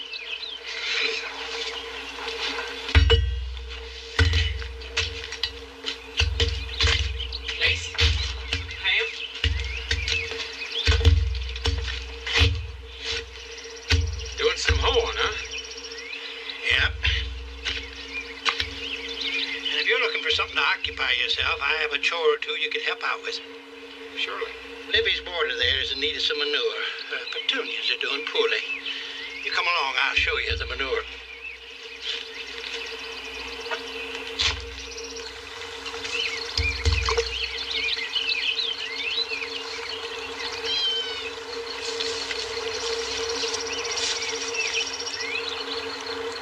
Getting any bites?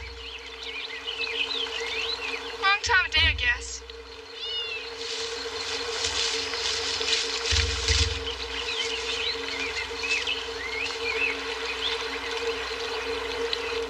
Kinda nice being here. Just the two of us. It's a pretty spot, isn't it? Nobody for miles around. What you getting at? I don't know. Fool around, maybe? Job, you come near me and I'll bash your head in with a rock. No need to be so touchy.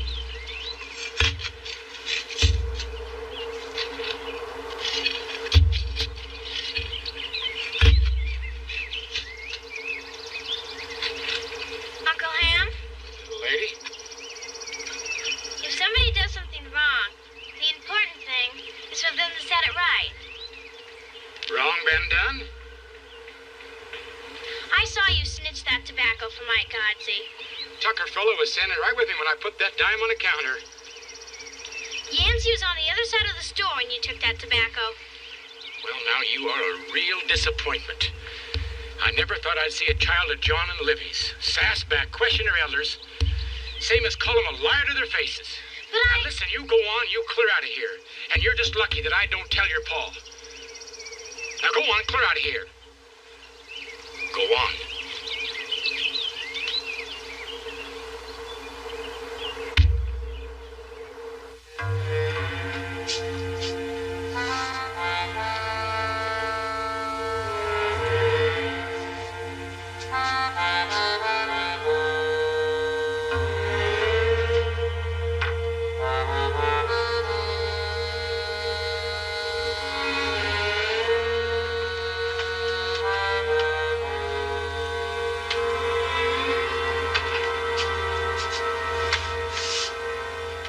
Who you write that to?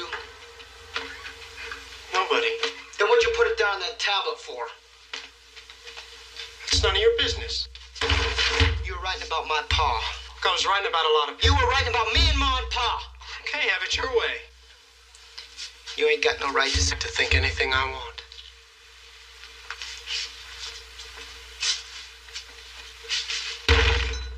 Well, what do you got to back it up with? What? You heard me. Come on, cut it out. Come on, show me how tough you are. Look, I didn't say I was tough. Then why don't you show me how right you think you are about what you wrote in that tablet? I'm not gonna fight you, Job. I could have figured. You panty waste.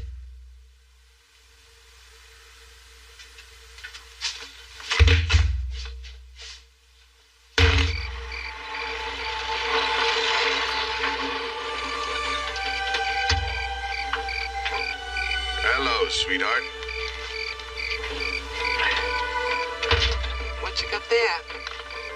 I got 10 hours of rewiring Ike Gotsy's store. Everything all right around here? Something's wrong with this house, John. Mary Ellen's in the worst mood she's ever had. Erin cried herself to sleep, and John Boy hasn't said a word to anyone. What if there's no letter? Been thinking about that the last day or so. Week. Well, we should know soon enough. Said it was coming by the end of the month. That was day before yesterday.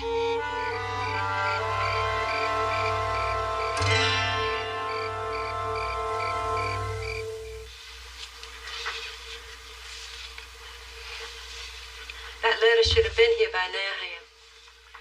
I laid awake half the night knowing that. You said they told you the end of the month at the outside. Can I help it if they ain't sent it? Have you given thought to the possibility they never will?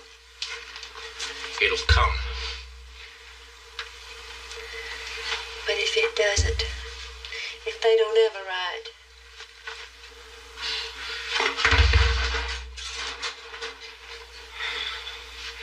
There's land right here we could work. Place called John Boy's Meadow. no. Now don't say no, Cora. If we work it right, we just might get it. If you was to ask Olivia. No, Ham. The boy ain't going to use it. I heard him say it. Cora, I had my share of bad times. More than my share. I'll not ask for a foot of this land. Cora, listen. What if you're right? What if they don't send that letter? What if they don't mail it to us from Newport News? Then we'll find some place somewheres and start over. Find some place like where? There's all kinds of land we can work on shares. Shares? I want my own place. Shares. And this time we say, no moving on. When the times get hard, we stay and work harder. No. Ham, listen. No, you listen. I say what goes in this family. I say what we do. Now, all I need is a little more time. Now, you just see to it that your sweet cousin stays as soft as always. You just see to it that we stay here until... Just see to it that they don't chuck us out. Now, you understand?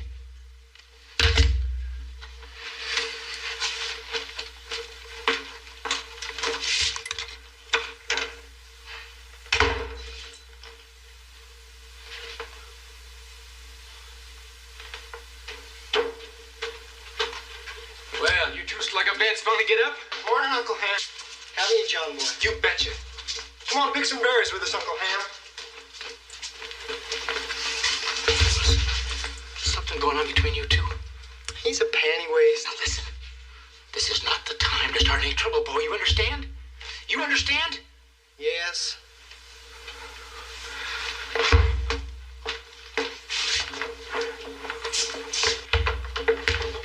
Good morning.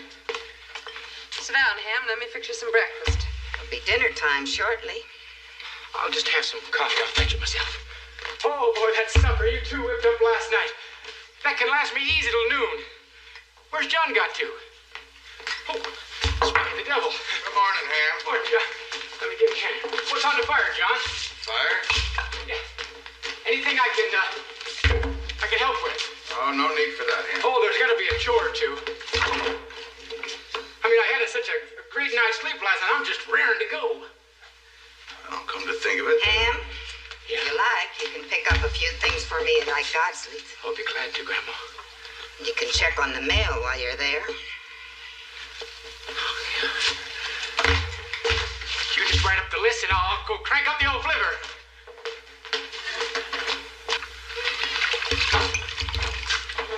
Ma. There's been nothing said that wasn't thought by the both of you.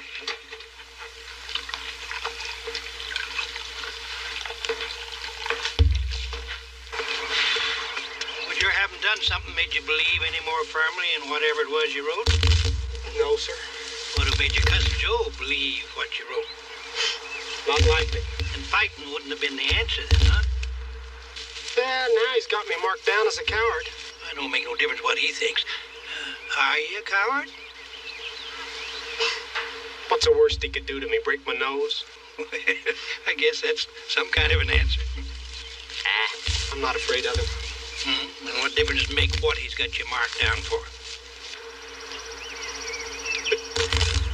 Grandpa, there's some things you gotta fight for, aren't there? There are. There are. Well, then that's something every feller has to decide for himself. But once he's decided, that's it.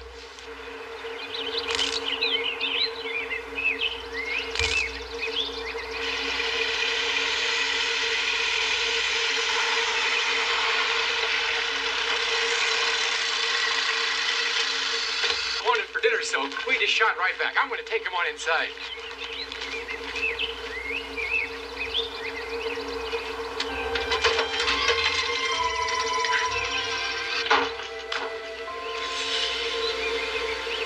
No letter. Mail hadn't come yet. You gonna go back for it? Liv, there's not going to be any letter. You know that. How about you and me having a cup of coffee?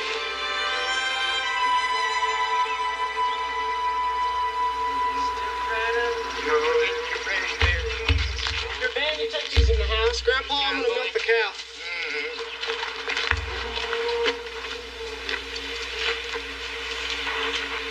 Don't you know you can scare a person to death jumping out of him like that? Scaring you wasn't what I had in mind. No! Quit that! The Marines to the rescue. Get in the house, Mary Ellen. Don't fight him, John Boy. Don't let my being bigger than you stop you, panty waste.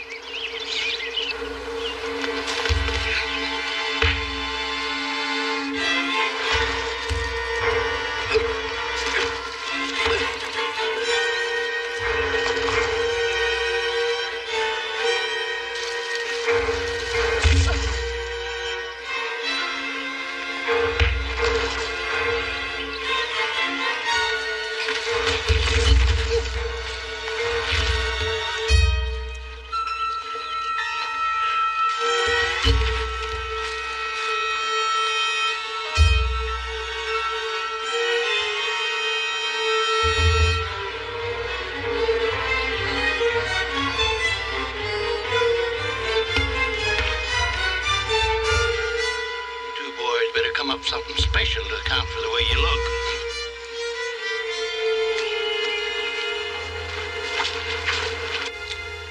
For the time to pull something like this. Gareth, the world could make you do a thing like this. No, I'll help you clean up that cut. Come on out, let me do it, okay?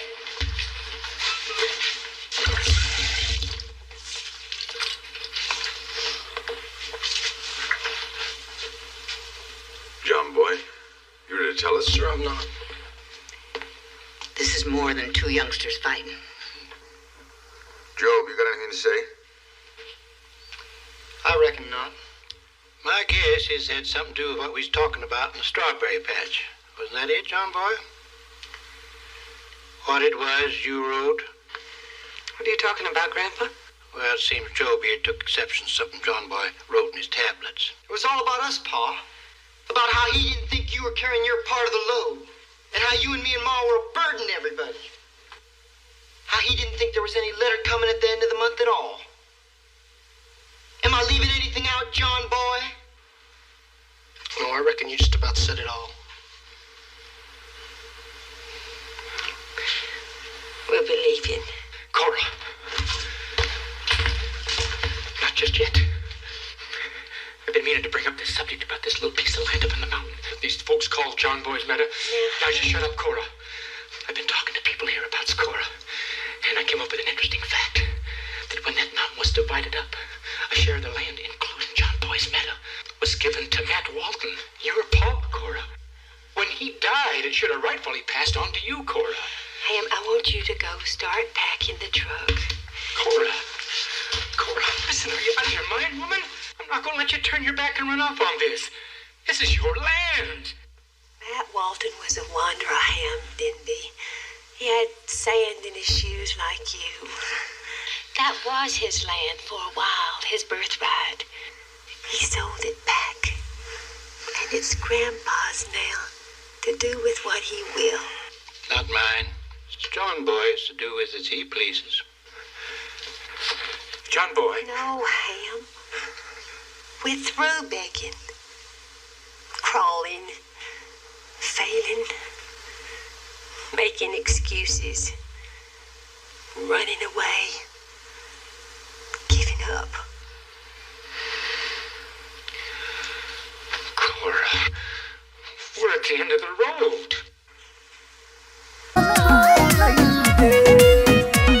बढ़ई छै दिल के दर्द गे दबैया काम न करई गे बढ़ई छै दिल के दर्द गे दबैया काम न करई गे दबैया काम न करई गे दबैया काम न करई गे दबैया काम न करई गे लगै छै हम न जीबै गे दबैया काम न करई गे बढ़ै छै दिल के दर्द गे दबैया काम न करई गे दबैया काम न करई गे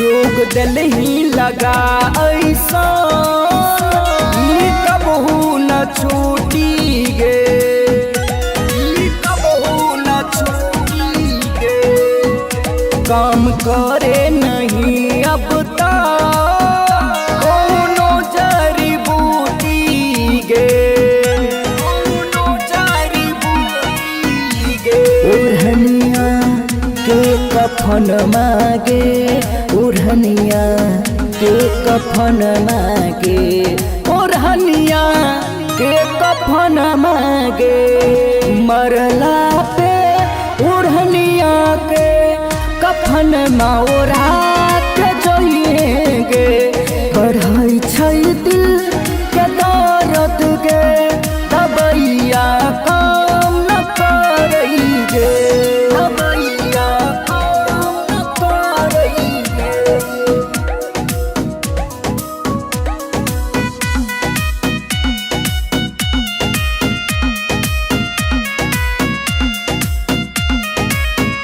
अब कबहू ने हम तोरा एक सोना सतैबौगे एक सोना सतैबौगे सुन जाइ छियो दुनिया से अब मुँह नहीं देखैबौगे अब मुँह नहीं देखैबौगे प्यार के नाम सुन करके प्यार के नाम सुन करके प्यार के नाम सुन करके प्यार के नाम सुन करके दिवाकर मिठुन मडरई गे बढ़ई छै दिल के दर्द गे दबैया काम न करई गे काम न करई गे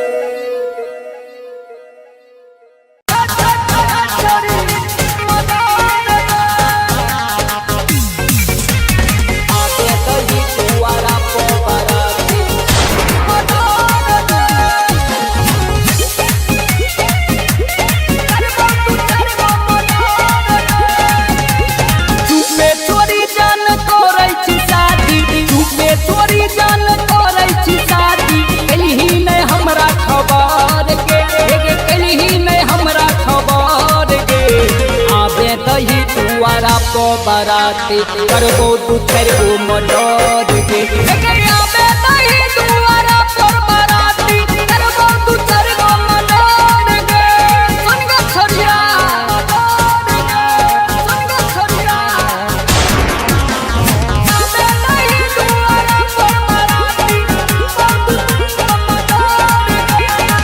आबे दही सर के करबो धमाका, डरै छै हमरा से पूरा इलाका, आबे दही सर के करबो धमाका, डरै छै हमरा से पूरा इलाका। ओइरा गैरा न समझे तोय हमरा, मरते मरते फाड़ देबो चमड़ा। ऐतो न कोनो नजर गे, ऐतो न कोनो नजर गे। आबे दही दुआरा पर बराती, करबो दू चार गो मटर गे। आबे दही दुआरा पर बराती, करबो दू चार गो मटर गे। कचरी आबे दही दुआरा पर बराती।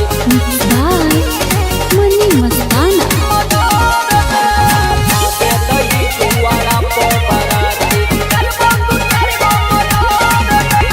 प्यारे में हमरा तू दिलही के धोखा, मरते मरते बने देबो चोखा, मरते मरते बने देबो चोखा। प्यारे में हमरा तू दिलही के धोखा, मरते मरते बने देबो चोखा।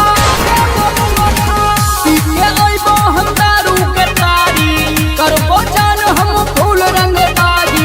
पीके के चलै कहर के, मनी मिथुन के चलै कहर के। आबे दही दुआरा पर बराती, करबो दू चार गो मटर गे। आबे दही दुआरा पर बराती, करबो दू चार गो मटर गे। GS music present. Hello guys, तो कैसे हैं आप लोग? आप सभी को इस वीडियो में बहुत बहुत स्वागत है। यहाँ पर हम जिस तरीके से वीडियोस रिकॉर्ड कर रहे हैं, एडिट कर रहे हैं, उसकी सारी वीडियोस हम बनाने वाले हैं और आपको ये भी बताने वाले हैं कि हम किस तरीके से वर्क करते हैं। तो सबसे पहले हमने एक वीडियो फुटेज को रेडी किया है और इस वीडियो फुटेज में हमें जो भी चेंजेस हमें करने हैं वो हम चेंजेस कर लेंगे और चेंजेस करने के बाद हम इस वीडियो को अपलोड करेंगे। ठीक है, सबसे पहले आपको क्या करना है, सिंपली मुझे यहाँ से लॉग आउट करना है और अपना डेटा जितना भी है, जो भी कैच मेमोरी में है, जो भी पीसी में है, उसको सबसे पहले डिलीट करना है। क्योंकि ये जो प्रोजेक्ट होते हैं ये काफ़ी ज़्यादा बड़े होते हैं, हेवी होते हैं, बल्कि होते हैं और साइज़ में ज़्यादा होते हैं, तो जिसके कारण हमारा पीसी लैग कर सकता है। जैसे कि पीसी में इतनी लाइटें देख रहे हैं पर वो इतना काम का नहीं है जितना काम का वो दिख रहा है, क्योंकि उसमें ग्राफिक कार्ड नहीं है। तो इसके लिए मैं यहाँ पर सिंपली जाता हूँ, सबसे पहले एक अपना सॉफ्टवेयर निकाल लेता हूँ जिसके थ्रू मैं अपने प्रीमियम कट्स लगा सकूँ, यानी कि छोटे छोटे कट्स लगा सकूँ या फिर अपनी वीडियो फुटेज को रेडी कर सकूँ। क्योंकि इस प्रोसेस में काफ़ी ज़्यादा टाइम लगता है और ये काफ़ी ज़्यादा टाइम कंज्यूमिंग प्रोसेस है, जो प्रोसेस मैं यहाँ पर अभी अप्लाई कर रहा हूँ। ठीक है, तो मैं ये लॉन्ग प्रोसेस क्यों अप्लाई करता हूँ, इसका भी एक रीज़न है। क्योंकि मुझे जो वीडियो फुटेज है उसमें कोई भी दिक्कत नहीं चाहिए। जैसे कि आपको पता होगा कि लॉन्ग टाइम के लिए आपको अगर वीडियोस रन करनी है तो आपको ये सारी चीज़ें क्लियर होना चाहिए पहले से ही कि क्या हो सकता है। ठीक, मैं इसको सेव कर लेता हूँ और जितने भी नेसेसरी चेंजेस हैं मैं अपने कंप्यूटर या पीसी में कर लेता हूँ। ठीक है, इससे मुझे बाद में ये दिक्कत नहीं आएगी कि मेरी वीडियो ब्लॉक हो या फिर कुछ अदर इश्यूज़ आएँ, और इस इश्यूज़ को सॉल्व करने के लिए मैं यहाँ पर ये चीज़ें अप्लाई कर रहा हूँ। ठीक है, तो चीज़ें तो वैसे बहुत सारी होती हैं, अगर आप रेगुलर इसको चेंजेस करना चाहें तो आप इसमें बहुत कुछ चेंजेस कर सकते हैं और उसका रिज़ल्ट आपको बहुत ज़्यादा मिलेगा। बट मैं यहाँ पर उतने मिनिमल चेंजेस करने वाला हूँ ताकि मेरा बस काम चल सके। ठीक है, तो इसके लिए मैं सबसे पहले तो अपनी जो कीबोर्ड की सेटिंग है उसको कर लेता हूँ। कीबोर्ड की सेटिंग करने के बाद मैं वीडियो को पुट कर रहा हूँ और इसके बाद मैं इसमें चेंजेस करूँगा। ठीक है, तो यहाँ पर मैं पहले तो अपना स्क्रीन रिकॉर्डिंग के साथ यहाँ पर ये जो मेरा आया है इसको डिलीट कर लेता हूँ। ठीक है, डिलीट करने के बाद मुझे यहाँ से अपनी मेन ओरिजिनल क्लिप निकालनी है और उसमें ट्रांजिशन वगैरह लगाने हैं, उसको एनिमेट करना है, उसको ट्रिम आउट करना है और भी काफ़ी ज़्यादा चीज़ें हैं, वो सारी प्रोसेस में बताऊँगा। तो पहले तो मेरी जो 1 आवर की जो फुटेज है उसको मैं रॉ मटेरियल जिसे कहते हैं उसको उठा लेता हूँ और उसको एडिट करने के लिए मैं यहाँ पर प्रोसेस करने वाला हूँ। ठीक है, तो यहाँ पर मेरी वॉइस जो है काफ़ी ज़्यादा स्लो आ रही थी, अब मैं उसको थोड़ा इंक्रीज़ करता हूँ। बट ये हमारे बाहर की ये भट्टे वट्टे बेचने वाले सारे सब्जी वाले ही आजकल भाकू लेके बैठे हैं। तो जब भी आप मोटिवेट होते हैं, एक्स्ट्रा मोटिवेट होते हैं अपने काम करने के लिए, तब आपको इस तरीके की नॉइस आ सकती है। तो मैं यहाँ पर जो फालतू की जितने फुटेज हैं उनको सब को हटा रहा हूँ। ठीक है, मैं वो ऐसा किस लिए कर रहा हूँ वो भी आपको बताऊँगा, बट इसका मेन रीज़न ये है कि मुझे ये कचरा पसंद है। मैं यहाँ पर इसको ट्रिम आउट करता हूँ। यहाँ से मैंने मेन मटेरियल लिया, बाकी चीज़ों में रोमर ने इसको दिखाया गया है। और WWE से रिलेटेड वीडियोस के लिए आप हमारे चैनल को सब्सक्राइब कर सकते हैं, क्योंकि इसमें रेगुलर वीडियोस आने वाली हैं। अब दबा कर काम होगा 4-5 दिन तो मैं यहाँ पर चलता हूँ और यहाँ पर जो बेस्ट रस्सी हैं उनको पॉइंट आउट कर लेता हूँ। बाकी कचरे को मैं रिमूव कर रहा हूँ, क्योंकि मैं कचरा रख सकता हूँ, बट यहाँ पर क्या होता है कि पब्लिक को इतना इंटरेस्ट नहीं होता है इन सारी चीज़ों में। वो सीधा मेन फाइट्स या फिर मेन मैचेस देखने आते हैं, और यहाँ पर काफ़ी ज़्यादा अच्छे मैचेस भी यहाँ पर देखने को मिलते हैं, जैसे कि रैंडी ऑर्टन वगैरह ये हैं। इनके मैचेस हाईली डिमांडेड हैं इस टाइम पर, क्योंकि अदर कोई भी ऐसा रेसलर या फिर कोई अच्छा कम्युनिटी में नहीं है जो कि इस तरीके की वीडियोस या इस तरीके के मैचेस प्रोवाइड करवा रहा हो। बाकी सारे हैं जो स्क्रिप्ट बेसिस हैं और उनमें इतना ज़्यादा मज़ा नहीं आ रहा है। ठीक है, तो यहाँ पर मैंने एक वीडियो मेरी रेडी हो चुकी है, और दूसरी वीडियोस के लिए मैं यहाँ पर टाइम आउट करता हूँ और सेकंड पार्ट को यहाँ पर ओपन करता हूँ। ठीक है, तो मैंने यहाँ पर वीडियो पार्ट किया, और वीडियोस में हमारी ये 40 मिनट की वीडियो है। ठीक है, इसका एक चीज़ और मैं निकाल लेता हूँ।